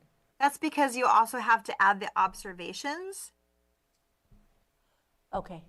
Right. So the 362 is including all of the people, whether we did an interview, whether we did an observation, sheltered, unsheltered, it includes all of those categories. But that And- still only comes to 339. We'll review that. Thank you. Yeah. That's okay. I just wanted I to saw bring that that. too. Okay. Thank you. All right. Okay, next slide. All right. So one of the things that we were asked to look at in particular this year is how we partner with sovereign nations within Lake County to identify how they are experiencing homelessness. And so the numbers that you have here are showing that 45 people answered in the surveys that they are either American Indian or Alaskan Native. Among those, only 17 identified that they're a member of a Lake County tribe. And the reason that we specifically want to call that out is because the tribes, like the rest of Lake, like the county of Lake, the tribes have also done a phenomenal job of trying to end homelessness within their community. So even though there are 45 people who say that they are Native American or Alaskan Indian, only 17 are those things as a member of a Lake County tribe. Big Valley was able to count 12. They counted their members on their tribal lands themselves. This is not us going onto their lands and counting for them, but partnering with them to receive their count. Elam had 2, that's significantly less than last year. Scotts Valley, and again, I think that was an issue of observation. All of those observations last year, a majority of them were at Elam. Scotts Valley had 1, Robinson had 2. Notice that there are absolutely 0 counted for Middletown or Habomatalel. I talked to Moak and I asked him, just at a gut level, do you believe that that is true, that there are 0 people in the Middletown Pomo Rancheria area that are tribal members that are experiencing homelessness? And he said, yeah, I believe that that is true because they have done such an amazing work in terms of getting them housed. So that is true for both Middletown and Habomatalel. You keep going past that picture without at least mentioning something. The COC endured a huge loss. The lady in the middle is Holly Hanna. Unfortunately, she passed recently, and she was not only critical in our PIC count. She was situated in Upper Lake, but also she worked for LCOE and was a great contact for trying to figure out what families and youth are experiencing homelessness. We're trying to refill that gap, but she was absolutely amazing at what she did, and I just can't allow that picture to move on without at least mentioning her and the work that she provided for the COC. Huge loss. Yeah, thank you for that. One thing I'll add too is I know the numbers display that, but I also understand that that you all don't count couch surfing. Yeah. Because I know We are that number is way higher, but if you don't count couch surfing, that's why the number is what it is, because people will just stay with other folks. Yeah, so for the purposes of the PIT count, we're not allowed to count people who are couch surfing. However, those couch surfing numbers are captured in 2 other ways. The McKinney-Vento data captures those who are couch surfing that have children and school-age children, and then also in the HMIS system, if they're couch surfing and they register to receive services for people who are unhoused, they will be captured that way as well, which is one of the reasons that we crosswalk the data between those different systems. All right, thanks. Okay, next.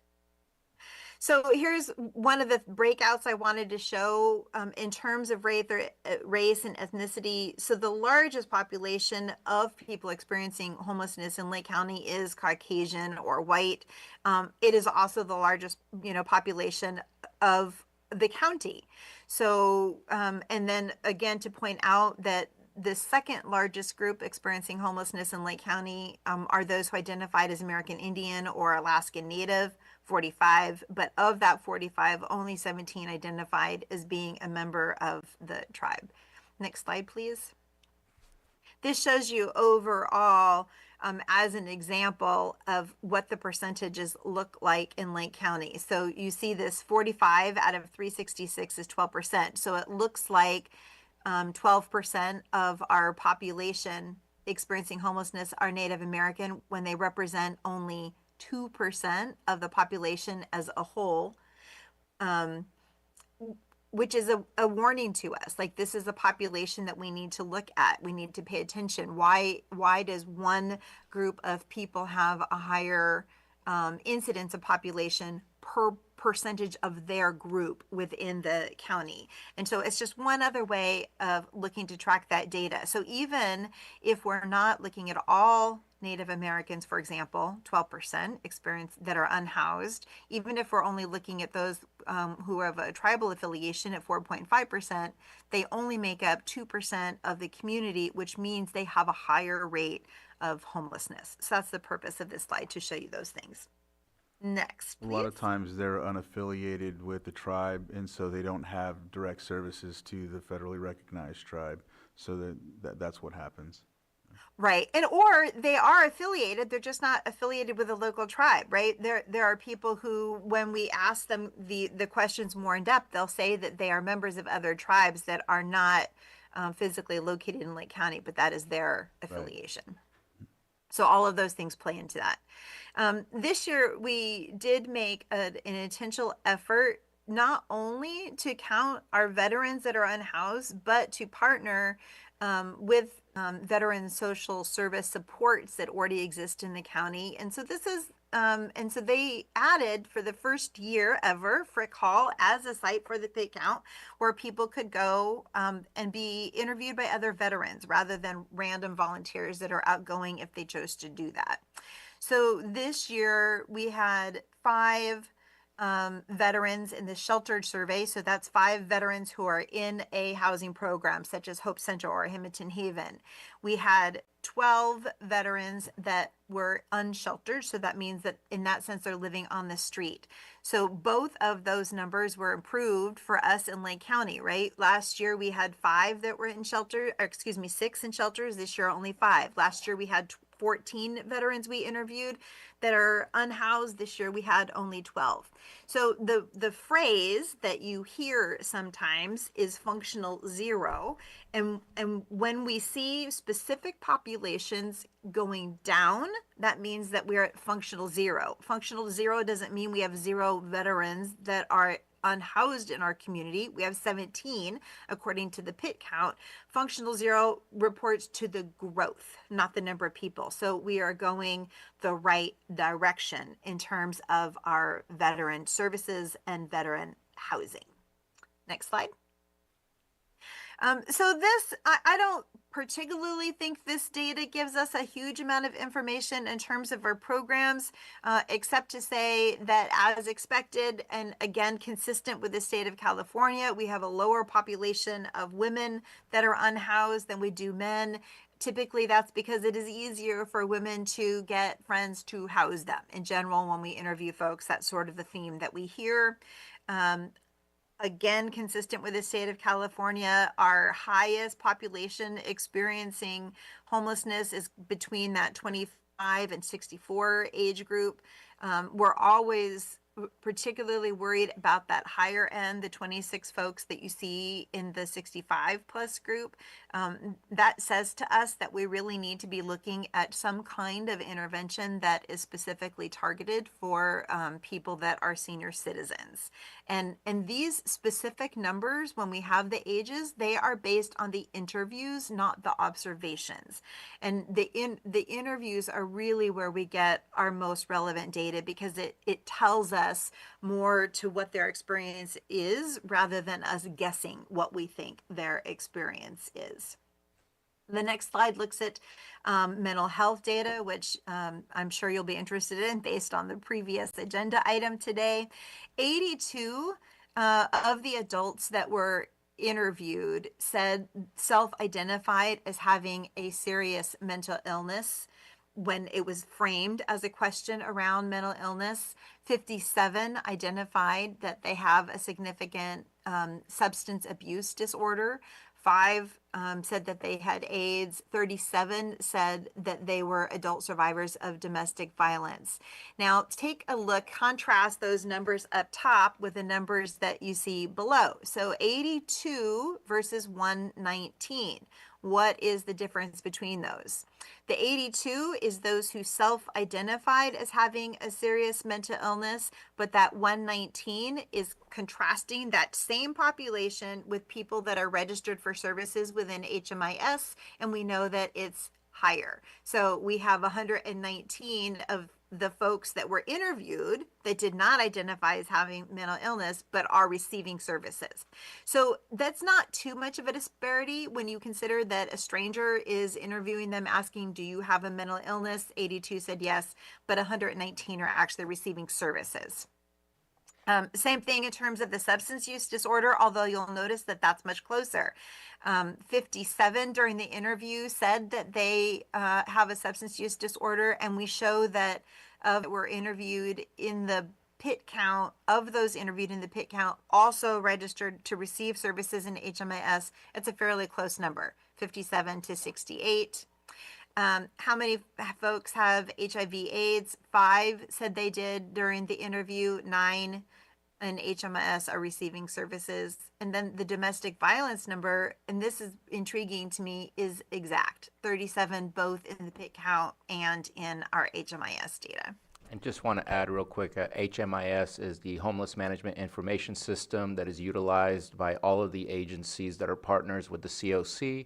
And that includes our Lake County Department, Social Services and Behavioral Health, so that we can identify those that require the services and we can go ahead and refer them as best as possible. Great, thank you for that, Bruno. Go ahead to the next slide. In 2018, we made a change in how we did the PIT count. And in 2019, as a result of that, we were lifted up. We, Lake County, were lifted up as a community of best practice in terms of the PIT count.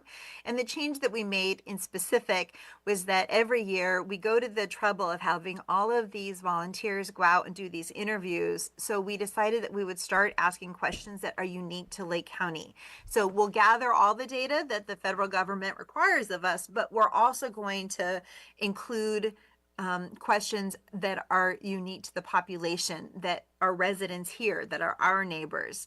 Now, we did have one technical glitch in that this year, in that the unique to Lake County questions did not populate in the sheltered survey. So this is not the full 362, it's the 242 who are unhoused, not in a shelter program like Hope Center or Hamilton Haven. So this only refers to those 242. It obviously doesn't reflect those who were in the observations, because we didn't interview them. We just saw them.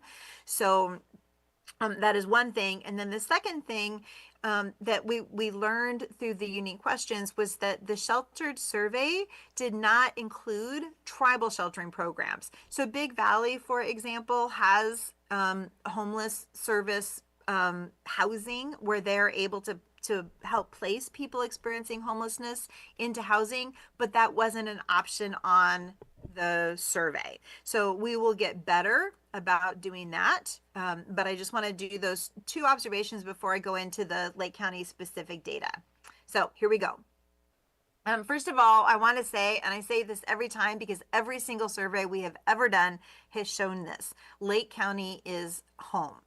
Of the 242 unsheltered surveys, only 8 people declined to answer how long have you lived in Lake County, but for all of those that did answer that question, the total number of years is 4,928, which means that the average time that a person who is living unsheltered, unhoused in Lake County, the average time that they have lived in Lake County is over 18 years. And of those, 143 of them have family that are living in Lake County as well. So when we when we talk about homelessness in Lake County, we need to also talk about the fact that it is home. So they're not homeless, they're unhoused. They are in the place, for many of them, where they've lived for decades, but where they no longer have shelter. Okay, thank you. Next slide. And then because, since 2015, we know, depending on the survey that you're looking at, somewhere between 60 and 67% of our land mass has burned, we wanted to ask questions about how many people are unhoused due to fire-related situations. No surprise that, there were 11 people that identified Boyles or Glenhaven, but take a look at the second to bottom. That is the 2015 Valley Fire 10 years ago, within the past week, 10 years ago, and we still have 12 people in the survey that are saying that their homelessness was caused by the Valley Fire. Now, I want to acknowledge that this does not mean that their house burned down in the Valley Fire. They might have been living off the grid, in a shed, in an accessory dwelling unit, in somebody's garage. There are many different ways, or it may even be that a landlord, took over their house because their house burned down and they then displaced renters. So there are many different ways that you can sort of get to this place of saying that the fire caused your homelessness. Maybe they lost a job in the fire. But the point that I want to make is that 45 out of the 242 surveys, so almost 20% of people experiencing homelessness in Lake County, identify that one of these major fires in Lake County was what initially caused their situation of being unhoused. So that is, to me, staggering when we think about what that means and how we respond, and also the trauma-informed care that we need to bring to the programs and the people that we serve. All right, next question is all about youth. So we want, as we looked at what questions we really wanted to ask and to dig deeper into, is what does our youth population that's unhoused, what are the things that contribute to that? So one of the questions that we asked was if somebody was ever in foster care or were considered an ICWA student. 43% said yes. So again, that's almost 20%, not quite. Do you believe that you're experiencing homelessness due to aging out of the foster care system? 7 said that the direct reason for their being unhoused right now was because they aged out of foster care. Of those who said that they were homeless, we asked if they had an experience of homelessness as a youth. 20 of those said yes, they did. And then finally, we said, do you believe your living situation as a youth contributed to your current situation? 20 said yes. So those bottom two are different ways of asking the same question. So again, it makes sense that the numbers are the same, and it just affirms the validity of the data as we're collecting it when we ask one question in two different ways and we get the same number of answers.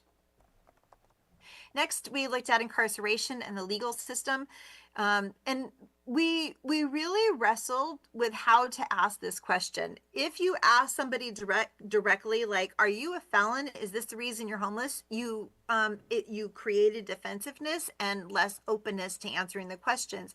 And we didn't really want to know how many people are felons. What we really wanted to know is how many people had an interaction with the justice system, or someone in their family had an interaction with the justice system that is the cause of their experience of being unhoused, either themselves or a family member. And so 37 people said that that was the direct reason for their being unhoused right now.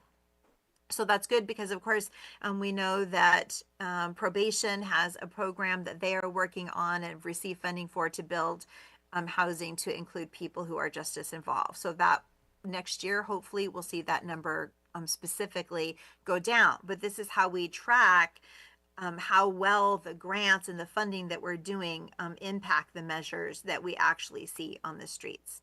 So the next thing that we asked, it was the first time that we specifically asked this question, and it gives us some really good data.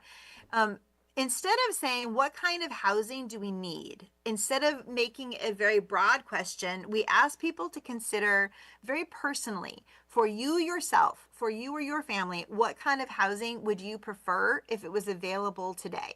Now, only 233 people answered this question, but here's some things that I really want to point out. And I'm going to start from the bottom and work my way up. The largest number of requests was for an apartment, right? They would like to be in an apartment. And that's common. We would expect to see that in a survey of this sort. It's consistent with other national questions. 59 said they would like to be in a house, 57 in a tiny home. Again, that's pretty consistent with what we see in other communities. But these other two numbers are what I really wanted to show you.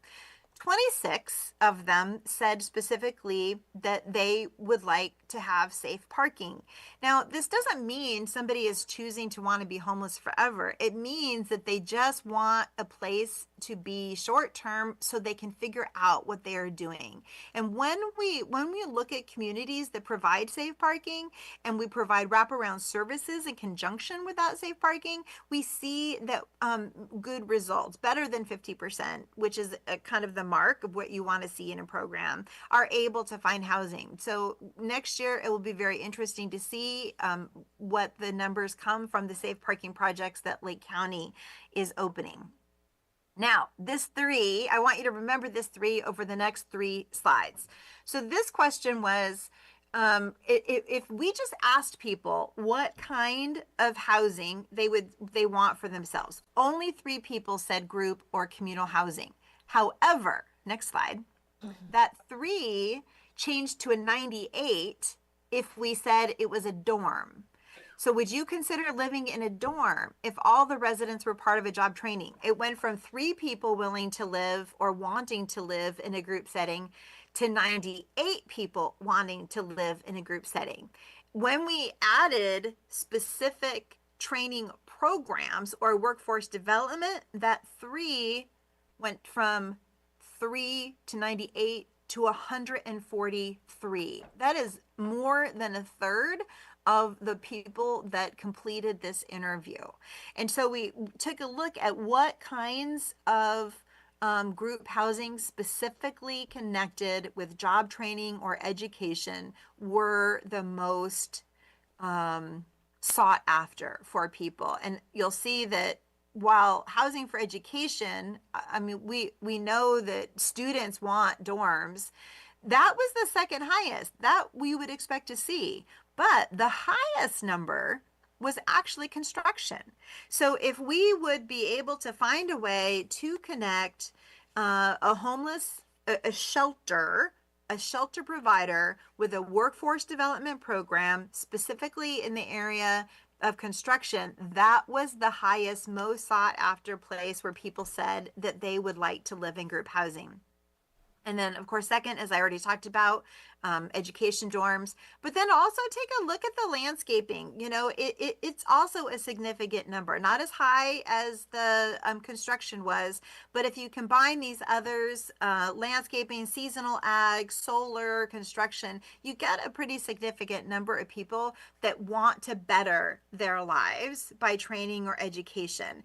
The advantage of joining a shelter program with workforce development is they not only get the tools that they need in terms of the shelter, but they get the tools they need to then go on to independent shelter and affordable jobs.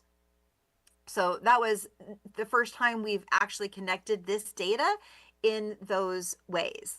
This next question is also the first time that we asked it because we go into grant writing often in terms of homeless prevention programs, assuming that they cannot pay anything.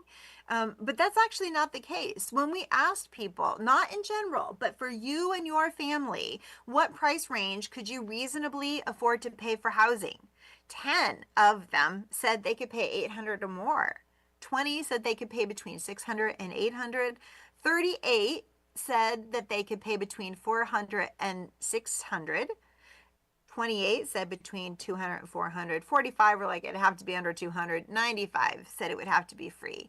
So when you look at this, it can also give us an idea that having fee-based shelter could be a good way for us to have sustainable programs for people who are currently unhoused. And again, this is the first time that we've ever asked these questions, so it will be interesting to track how this changes at the next pit count, which hard to believe, but is only 4 months away. Okay, next slide. This is the one that everybody really wants to know. They're like, how many people would you say are unhoused in terms of the pit? And at the end of the day, the number is 362. Now, is that a perfect number? No. Is it accurate? Probably not, because this is just an observation and interviews on 1 day at a time, and you can miss anybody on 1 day at a time. And by the way, people that are unhoused do a really good job of hiding. That's how they survive. It's a good survival tactic. So, but this is the number that we're working with for this year. I think that it's fairly consistent with the overall trends that we see in the state of California. And it will be really interesting to take some of these unique questions that we started this year for the first time and see how they change next year. So that is our overall report. Any questions? Go ahead. Yeah, thank you very much, Pastor Shannon, for providing that presentation. I want to add a couple of things. Number one, Melissa, let's make sure and check the 362, if it's supposed to be 339 or 362. We do have a town hall on a discussion on homelessness coming up on Wednesday, September 24th at 5:30 p.m. at Supervisors. We will be providing some of that information as well as a whole lot more to really broaden the scope of the discussion about what we've been doing and what we plan on doing, and also to hear from the public in general. I want to talk about a issue that we had in doing the pit count. We had a rough conversation about probation, a very real conversation about probation participating in the pit count. There were some that felt that it was inappropriate, and there was others who felt it was absolutely appropriate. Probation did take part in the pit count. I tried to be very firm that I think that probation does a fabulous job in the work that they do, and that they have changed their philosophy and how they approach things, and that they are absolutely a key partner to the work that we do, especially seeing the numbers of folks that have dealt with incarceration in the past. And we know that about 30% of those that are on probation currently are dealing with homelessness as well. An interesting scenario happened. I don't remember if it was Nice or Upper Lake. I think it was in Nice, where probation was matched up with a lived experience individual who was at Hope Center at the time. His name is Robert Sexton. Sorry, Robert, I didn't tell you that I was going to talk about you today. And he was currently at that point in time on probation. They worked fantastically together. They did a great job up in Nice in being able to find the encampments and talk to people and do the interviews. It was awkward at first, but it ended up in a relationship building type of exercise that would not have occurred in any other way. And I think that's why we want probation to be a part of it. It's about building relationships. It's not about separate boxes and authority versus not authority. It's about working together and collaborating.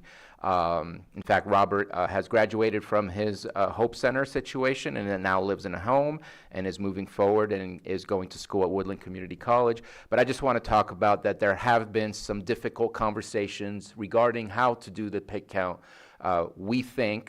I think it's mostly we think that we did what was the right thing to do. Probation is an absolutely great partner and needs to continue to participate as they have in the past and will continue in the future. And just my last comment, couple thank yous. Pastor Shannon, I know I twisted your arm. We lost our pit count chair from the continuum of care. I asked her if she would be able to take that over, and she said yes, and did a bang-up job of organizing and putting together the pit count. And my last comment is I can't say thank you without also thanking the behavioral health staff that really does all the work in the background, and that's Melissa Kopf and Scott Abbott. There may be others. I know Megan is always involved as well. There may be others behind the scene that I'm not fully aware, but I just want to say thank you to that because there's a lot of background work that does occur for the COC. The COC does provide some funding to help pay for some of these positions, but I'm also certain that that's not entirely the total cost. So thank you. All right. I will open it up for the public. If there's anyone in the public that would like to make a comment on this item on the agenda. I do have a few more things to talk about. HHAPs. 1 second, I'll close the public input and bring it back, and if I have to open it again, I will. Go ahead, Scott. Sorry. The reason we had the pit count to discuss it with you is to kind of give you the overview of the state of homelessness in Lake County. As Supervisor Spate was talking about, it's an incredible endeavor of doing a pit count, and I think we do, seems like better every year, learn something every year that we, make improvements for the next year. But I think, even more important, it really brings out the importance of an organization like the Continuum of Care to address homelessness. These are, real people. They're not, although we have some numbers, these are real people with real stories and real tragedies and our most vulnerable folks of Lake County. And so I'm super glad and proud that this community recognizes that, this board recognizes that, and wants to, continue to try and solve homelessness in our county. An organization like the COC, I don't want to talk a lot about it. There is a nice article in the Record B today about the Continuum of Care, if you want to find out more information.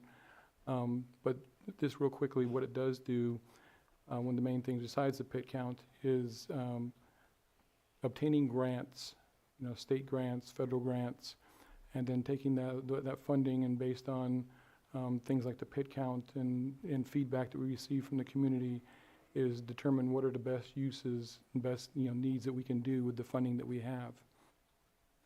One of the funding opportunities that we have before us is HHAP Round 6, which is a state grant that comes out almost every year, and which provides COCs across and counties across the state some funding that the state, because they're also invested in addressing homelessness, and but they also, are each year add a little more requirements and to those grants.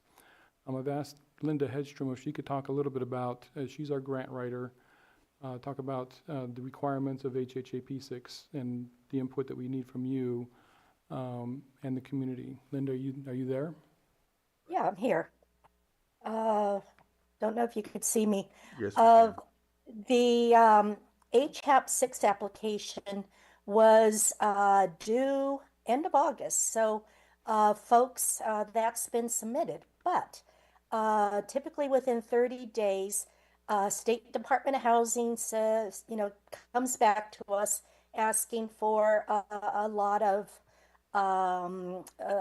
changes sometimes, depending on whatever the governor at the time is trying to emphasize as far as homelessness efforts in the state. And so what we expect to be hearing back from HCD anytime now, and that will be the time to submit any of your Board of Supervisors comments in particular. One item that is required as part of the annual HHAP application is a regionally coordinated homelessness action plan. And that was attached with your board agenda It discusses all what Pastor Shannon basically explained about the different kinds of homelessness definitions, pit count versus, the couch surfers and people in other units that are unsafe for habitation but are still being used as homeless or housing in Lake County, for example. And so that plan does go into detail on all that. It does also discuss in some detail last year's pit count. We didn't have this year's complete pit count up and running and accepted by HUD just at the time this was due. So when we next update this homelessness action plan, this current pit count information, which is very detailed, I'm just super impressed, will be included. Also, hopefully, we'll be discussing what the county is and the COC is doing with its new cleanup program of the different encampments, which is terribly ambitious for a large rural place like Lake County. Just terribly impressed that the COC went after that.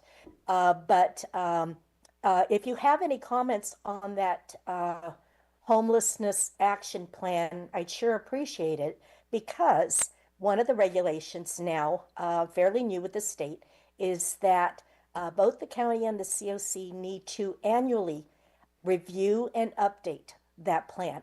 And if I can say that you reviewed and we considered any update suggestions you have now or care to submit, and could be then incorporated for when HCD comes back to us in the very near future, asking for, whatever we changed, we could have that on the public record. Also, as part of today's meeting, we need the Board of Supervisors to say that it again formally agrees to participate with the COC in ending homelessness in Lake County, and you've got that MOU as part of your agenda packet. Any questions? It looks like we don't. Thank you for that. It looks like, Shannon, you have your hand up. Go ahead. Not a question, but I remembered what the issue of the 362 is. The number is 362, but the interviews represent households. So just because one person is interviewed doesn't mean they count as one person. They might count as three because we only interview one person per household. So the total number of people is 362, but the interviews represent households. So for example, we wouldn't interview a child. They would be counted with a parent. Thank you for that. Supervisor Sabatier? Just, again, sharing appreciation. I know that Linda works hard for the COC as far as all of our grant applications. Nothing that we do would be possible without the grant funding that we receive. So always appreciate your help in getting us the funding we need. All right. Thank you. There's not anything else. I think we are at a... Lloyd? Good? There's just on the memo, there is a recommended action for you. Yeah, MOU. Is that what it is?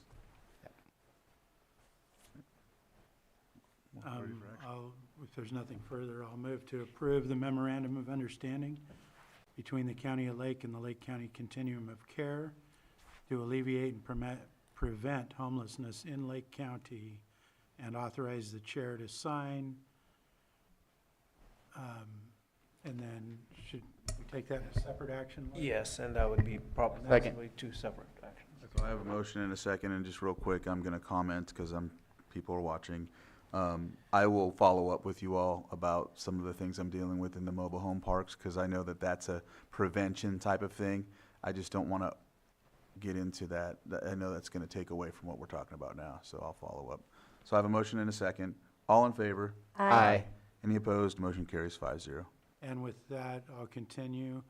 I'll move to approve budget of HHAP-6 application to the California Department of Housing and Community Services. Second. I have a motion and a second. All in favor? Aye. Aye.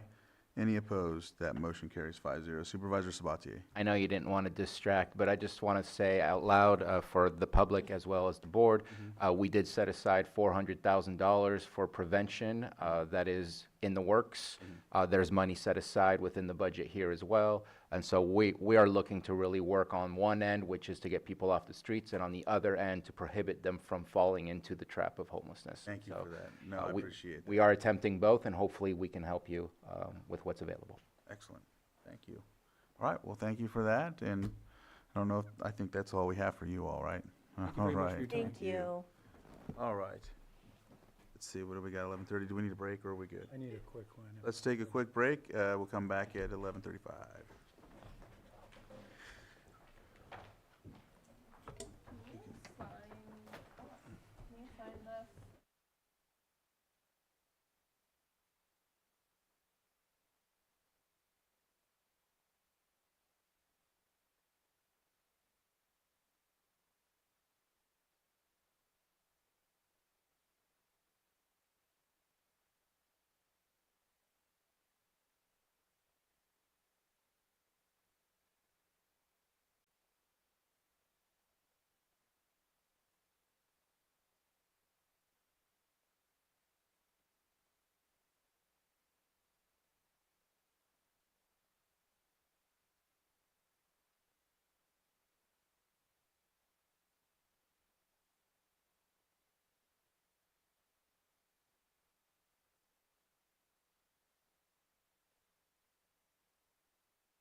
All right, we're back from our break. We'll go ahead and move on to our 7.4, consideration of the following advisory board appointment, Big Valley Advisory Council.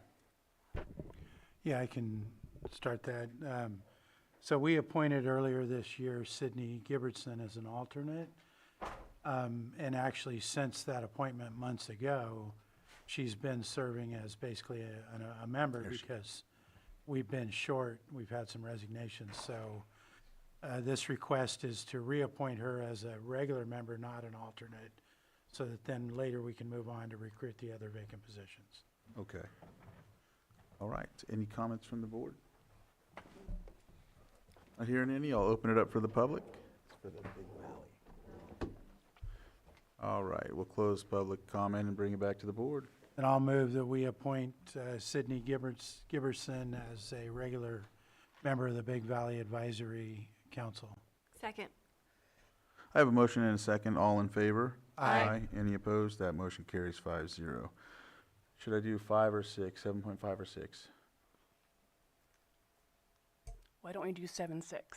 All right, we'll go on to 7.6, consideration of A, waive the formal bidding process pursuant to County Ordinance 3137, Section 28.2, due to 38.2-2 not in the public interest, and B, contract between County of Lake and North Coast Opportunities for Stage 1 childcare services in the amount of $1,100,000 per fiscal year from May 1st, 2025 to June 30th, 2026, and authorize the chair to sign. Social Services Director Rachel Dillman Parsons is here to represent.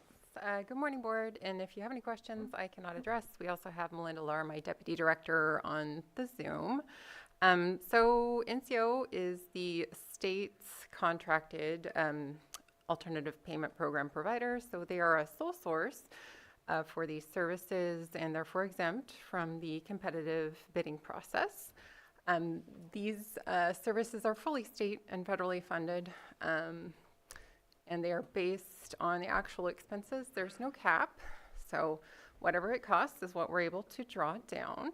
And you may have noted the odd start date on the contract. That is because there are some unreimbursed expenses as of yet for May and June. Like I said, we can pull those down from the state. We just need it to be part of the contract so that we can pay NCO. Any questions? Supervisor Sabatier? Yeah, just a couple of questions. A concern that I had, and I don't know if there's anybody from the Auditor Controller's Office on line right now, but the fact that we're so deep into September and we're looking to pay stuff from the previous fiscal year, I just want to make sure, because those things throw red flags in our single audit that make us look like we're doing weird accounting stuff. Sure. So I just want to make sure that that's appropriate, or if we need to split it into May 1st to June 30th and deal with that separately, and then July 1st to June 30th. I'd like to see if there's a way to get an answer to that. And also, not concerned, but on the compensation, it does say 1.1 million per fiscal year, and this is a 2 fiscal year contract. So wondering if we could maybe just cut out the per fiscal year, because I assume it's a $1.1 million from May 1st to June 30th, 2026. No, it is intended to be 2 fiscal years so that we can pay through June 30th of 2025 what is owed to them for services delivered, and then restart June 30th, 2025. So this is potentially a 2.2 million? Correct. Okay, I misunderstood that. How much is owed for May and June? I don't know off the top of my head. Melinda, if she's in the Zoom, needs to be let in, and then it would be Melinda Lahr. She should be able to answer for us. I currently do not have that number in front of me, and I will get that ASAP.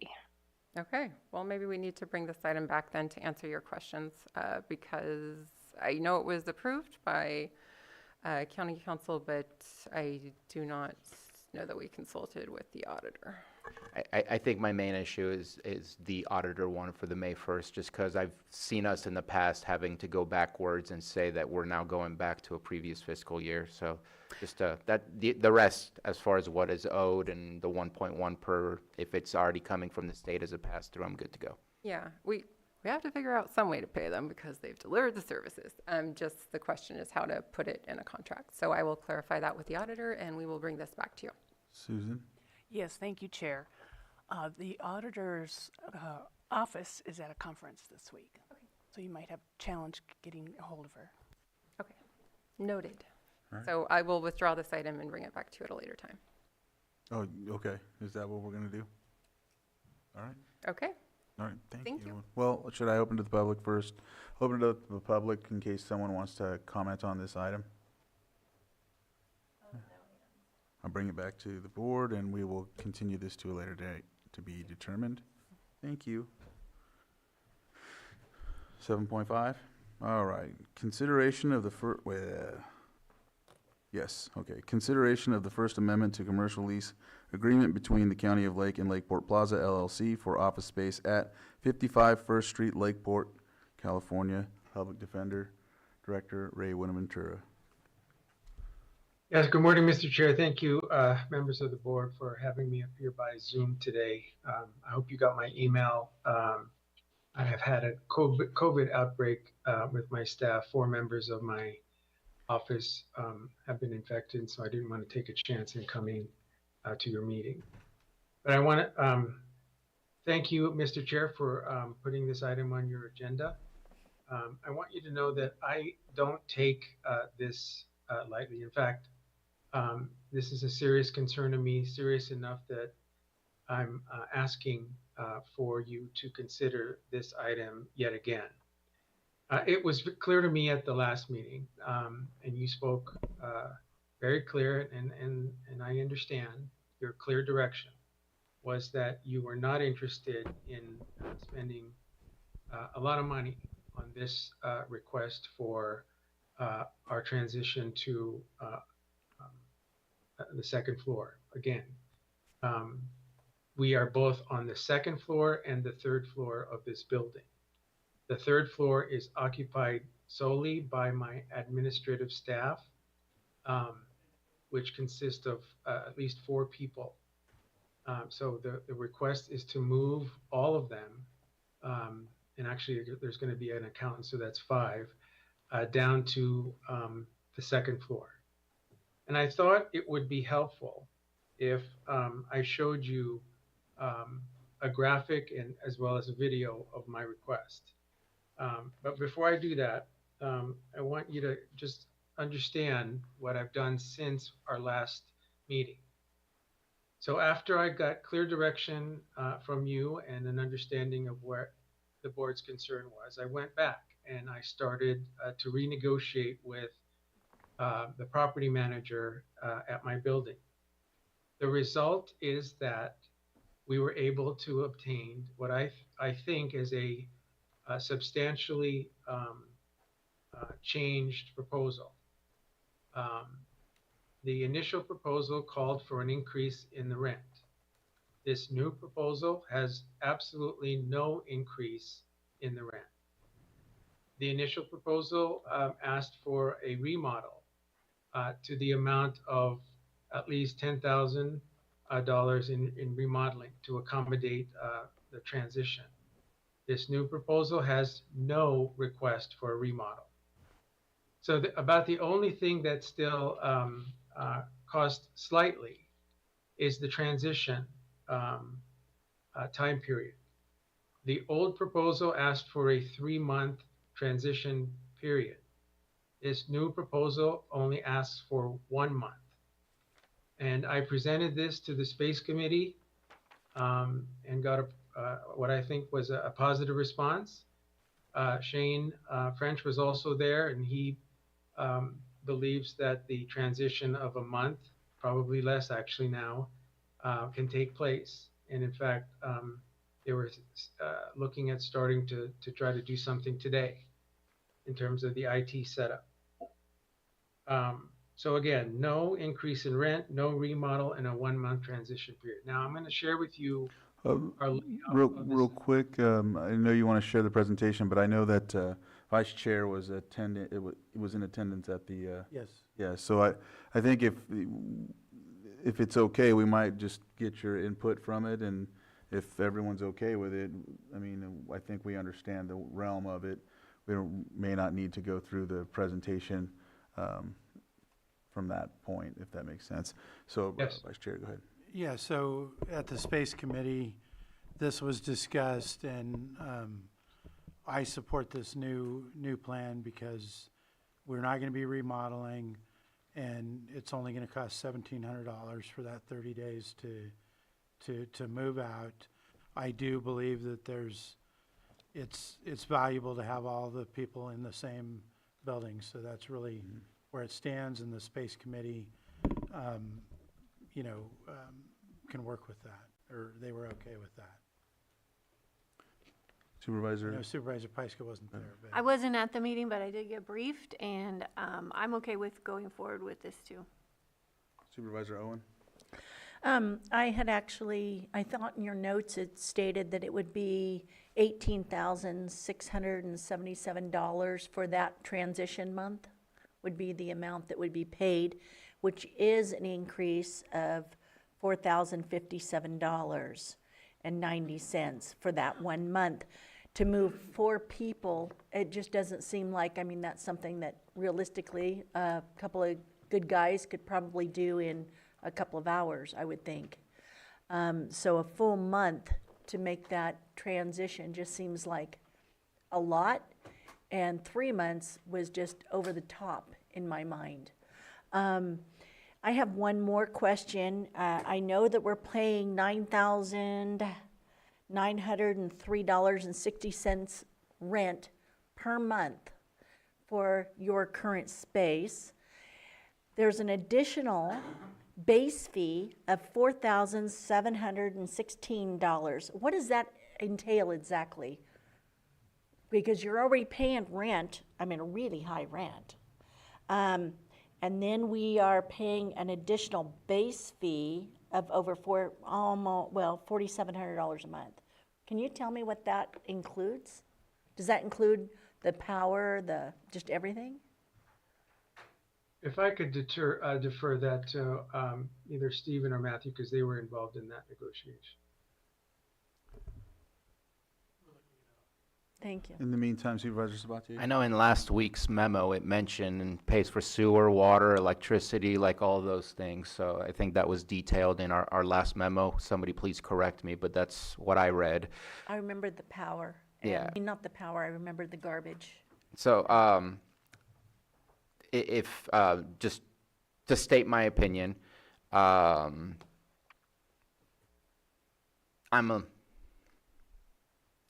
thought I heard a different direction from the board, which was we have a lot of moving parts.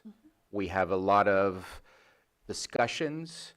I felt slightly awkward that this was back on the agenda. I understand the needs, but we also have other folks who have needs who are patiently waiting as well.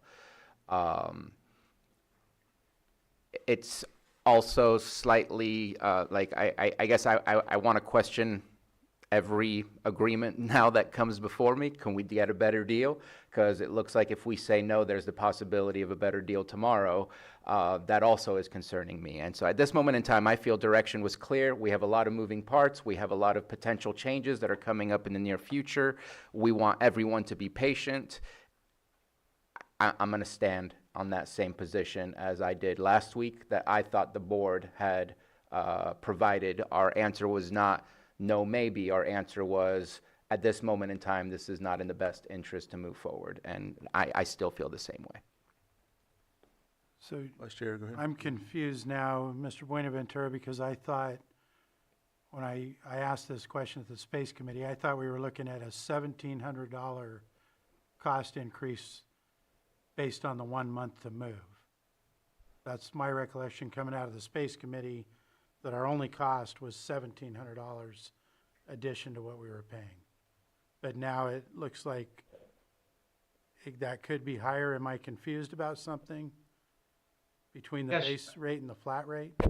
Oh, so when I did my calculation, it amounted to $1,700. But then when I read the memo that was later composed and revised, it did include the flat rate and the other costs associated fees. I'm not really sure how that was calculated. That's why I was going to ask. Because after I left the Space Committee meeting, my impression was there was going to be further discussion and perhaps that additional cost was factored in when the memo was revised. Okay, because I think the Space Committee was under the understanding we were talking about $1,700. When that meeting closed that day, I left there because I believe I asked a question just confirming we're looking at $1,700 total cost to us for this 30 days. And I think that's what was on the table at the Space Committee. So if that's not the amount, then the other folks on the committee don't know that. All right, Stephen, if you want to, I don't know if he's, okay, Stephen, if you can help with this. So I don't have all the data right in front of me, but $1,700 would have been the rent itself. That would not include the dollar per square foot, which would be in addition for that 1 month for the third floor, which does, oh, I just lost it. Includes operating expenses, incomes, electricity, sewer, trash, disposal, water services, elevator service, heating, ventilation and air conditioning, maintenance, pest control, so landscaping. So all the things that we would do for one of our own buildings and would have to pay for likely anyways. But that would be on top of the $1,700 for that third floor for the 1 month would be the $1 a square foot, which makes it about $4,000. So that's the total increase to us around. It's 1 month of the third floor, yeah. Around $4,000. $4,057.90. You know, one other thing. That is correct, by the way, her number. One other thing I would note though is, yes, to Supervisor Sabatier's comment, I thought, you know, we had direction. We're going to get a report back as well on some of these moving parts, but I think there's no question that we're looking at a minimum of 2 years from today to get them into a county building with all the issues going on. So if it's, I'd be okay with the $4,000 to get them in the same office for the next 2 years at this point. I wasn't in favor of this before with all those additional costs, but that's where I stand. Supervisor Owen? Oops, I'm sorry. Okay. All right, if there's nothing else, I'll open it up to the public if there's anyone that has a comment on this. I'll bring it back to the board. I was in favor of it last time. I understand how important it is for this department to succeed. I'm glad that we were able to come back and look at another avenue. So what I mean by that is, I don't want to kill the momentum of where we're going. I've been in a couple of court sessions and watched some of the folks work, and I just know that in a more efficient work set, I think it would help tremendously for this department to succeed. So I'm good with this. If there's nothing further, I'll move to approve the First Amendment to commercial lease agreement between the County of Lake and Lakeport Plaza LLC for office space at 55 First Street, Lakeport. Second. I have a motion and a second. All in favor? Aye. Those opposed? Nay. Motion carries 3-2. All right. Thank you. Thank you for that. Thank you. Yeah, no problem. All right. Next, we have our calendars. So who would like to start? Oh, shoot, I'll go. Go ahead. I'll try to be quick. I had Scotts Valley Advisory Committee meeting last night, City Council tonight. I'll be covering for Supervisor Pyska at LAFCO tomorrow. And then I also have to get back here. I'm going to do office hours with Congressman Thompson's office at the Land Trust office. And then I have a city-school collaboration meeting. On the 18th, I'll have EMCC meeting. I'm also going to attend the Fish and Wildlife Advisory Committee meeting. I'm going to attend the Pomo Gallery opening on Friday night. On Saturday, I'm going to attend the Sheriff's Activities League benefit breakfast. I'm going to be involved in the coastal cleanup out at the Highland Springs area that Saturday as well. Then I'm going to attend the Wine Alliance auction event at Canocti Harbor. On Monday, I'll have a meeting with Lakeport Mayor Costa. On Friday, I'm going to go to the Coal Creek Collaborative. Not sure if you'll be tied up still, but then I just wanted to mention today's National Voter Registration Day for the public. Get out and register or update your registration. And then there's a veteran stand down. I won't be able to go, but it's on the 18th in Clear Lake. And that's it. Thank you. Supervisor Pyska. Yep, I'll go.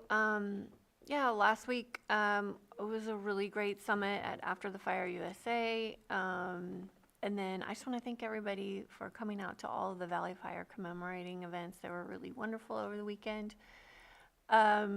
Tomorrow or today, as soon as this meeting's over, I'm driving up to Tahoe for the RCRC conference, and I'm going to leave early Thursday afternoon because I have to be in Sacramento for a CalFrame meeting for biomass, so I will not be able to make the, thank you for covering me on all of these things this week, because there's a lot going on.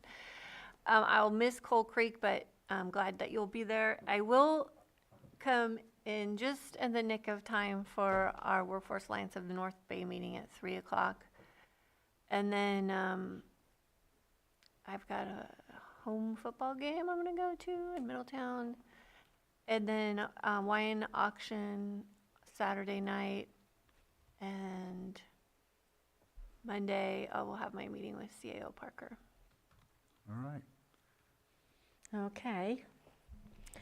Let me see, I wanted to apologize for not making the Valley Fire commemoration on the 12th. I actually ended up having a lot of people showing up that were unexpected. For some reason, I have a lot of constituents that just pull into the ranch and knock on my door. I'm gonna have to do something about that. Oh, yeah. Lock the gate. It's locked, they just seem to know the code.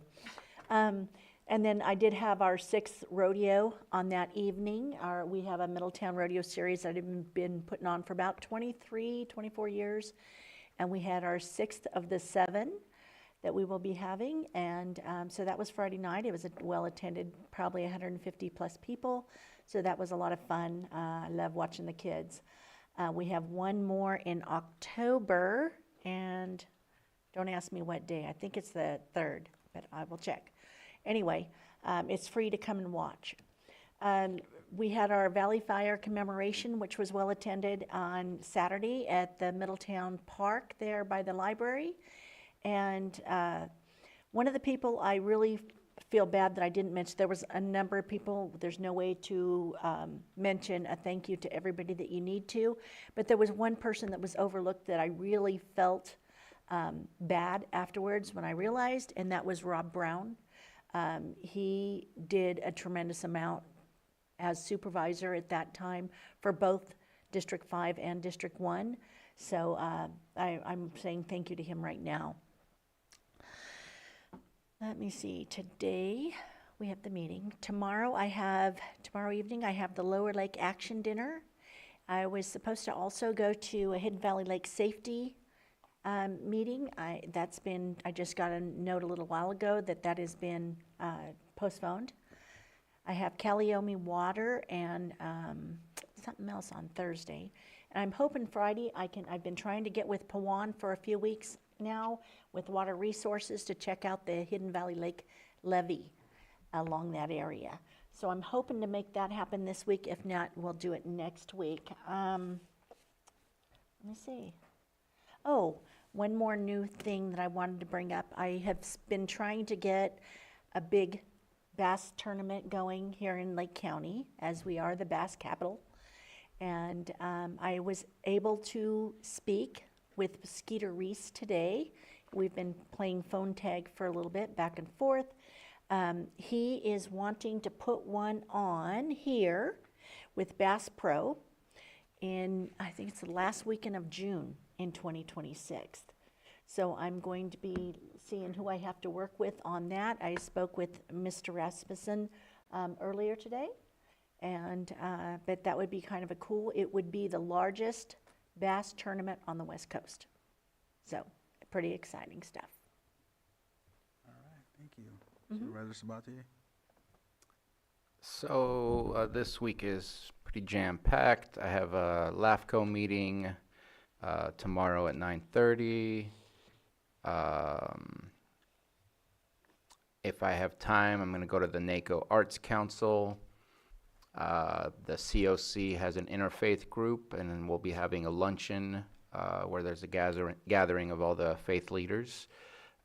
After that, there's an AVA meeting that will be happening in the city of Clear Lake. And then a meeting with the Lake County Fire Protection District and our treasurer, tax collector, to discuss some items. On Thursday, start off with the judge's breakfast, and I have an interfacility transfer meeting, an EMCC meeting. Also at the same time is a NACO Rural Action Caucus group, and just have that on my calendar. I'll try to make it. Not sure. We'll see about the EMCC. As Vice Chair Rasmussen mentioned, I'll be going to the stand down that's happening over in the American Legion in Clear Lake. The Lake County Continuum of Care performance review, getting ready to start doing our every 6-month evaluation of our contracts. And then later on, it'll be our last Lake County Continuum of Care strategic planning for the September 24th Town Hall that will be happening at Soparis. Later on that night, Clear Lake City Council. Meeting with Jay Murdoch on Friday. Him and I will be hosting together the Town Hall, and just wanted to make sure that we are prepared for how our back and forth will happen with our presentation. Later that afternoon, the Workforce Alliance of North Bay Governing Board meeting will occur here, and then looks like now I'm going across the street to the Courthouse Museum at 5 o'clock to check out the new Pomo Gallery. And on Monday, I don't even know what this is. Oh, it's Lake County Community Foundation and Lake County Behavioral Health for the Continuum of Care funding. We'll continue those conversations. Later on that morning, I'm going to meet with, I think his last name is Carmen? Supervisor Grant. I didn't really need to know his last name, from Glenn County. He's looking to become one of our rural caucus leaders in CSAC, and invited him to come and check out Lake County and learn a little bit about who we are.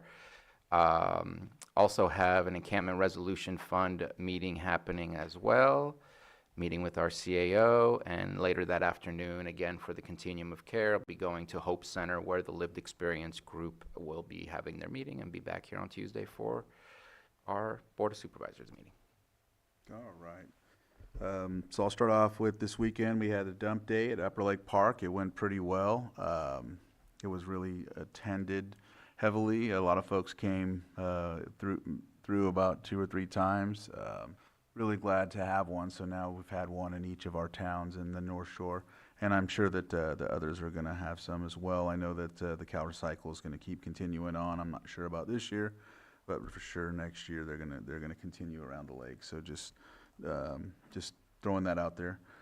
So I'll be waiting for the amount of garbage that was collected, and I'll be letting you all know at the next calendar for sure, or thereafter. So tonight I'll be traveling to Rural County Representatives of California annual meeting in Placer County. And then I know for sure that there is a Worth meeting on Wednesday. I'm not sure if I have to zoom in, I will be, but I may miss it. But apparently, Sonoma Clean Power is going to be there, so it might be a full agenda. Let's see, and then I know I have Law Library as well, and that's on Thursday at noon. So I'll probably be able to mix that in as well. So then Friday is the RCRC meeting. Then there's the Golden State Finance Authority meeting and Golden State Connect meeting. And then back here, and then I'll be traveling back Friday. I'll be back here Monday with CAO Parker, and then back here for the meeting on Tuesday. With that, we'll go into closed session. Closed session items 8.1. There we go. Public Employee Evaluation, Special Districts Administrator, and then 8.2. Conference with legal counsel, significant exposure to litigation pursuant to Government Code Section 54956.9 D2 E1, two potential cases. With that, we'll go into closed session. Thank you.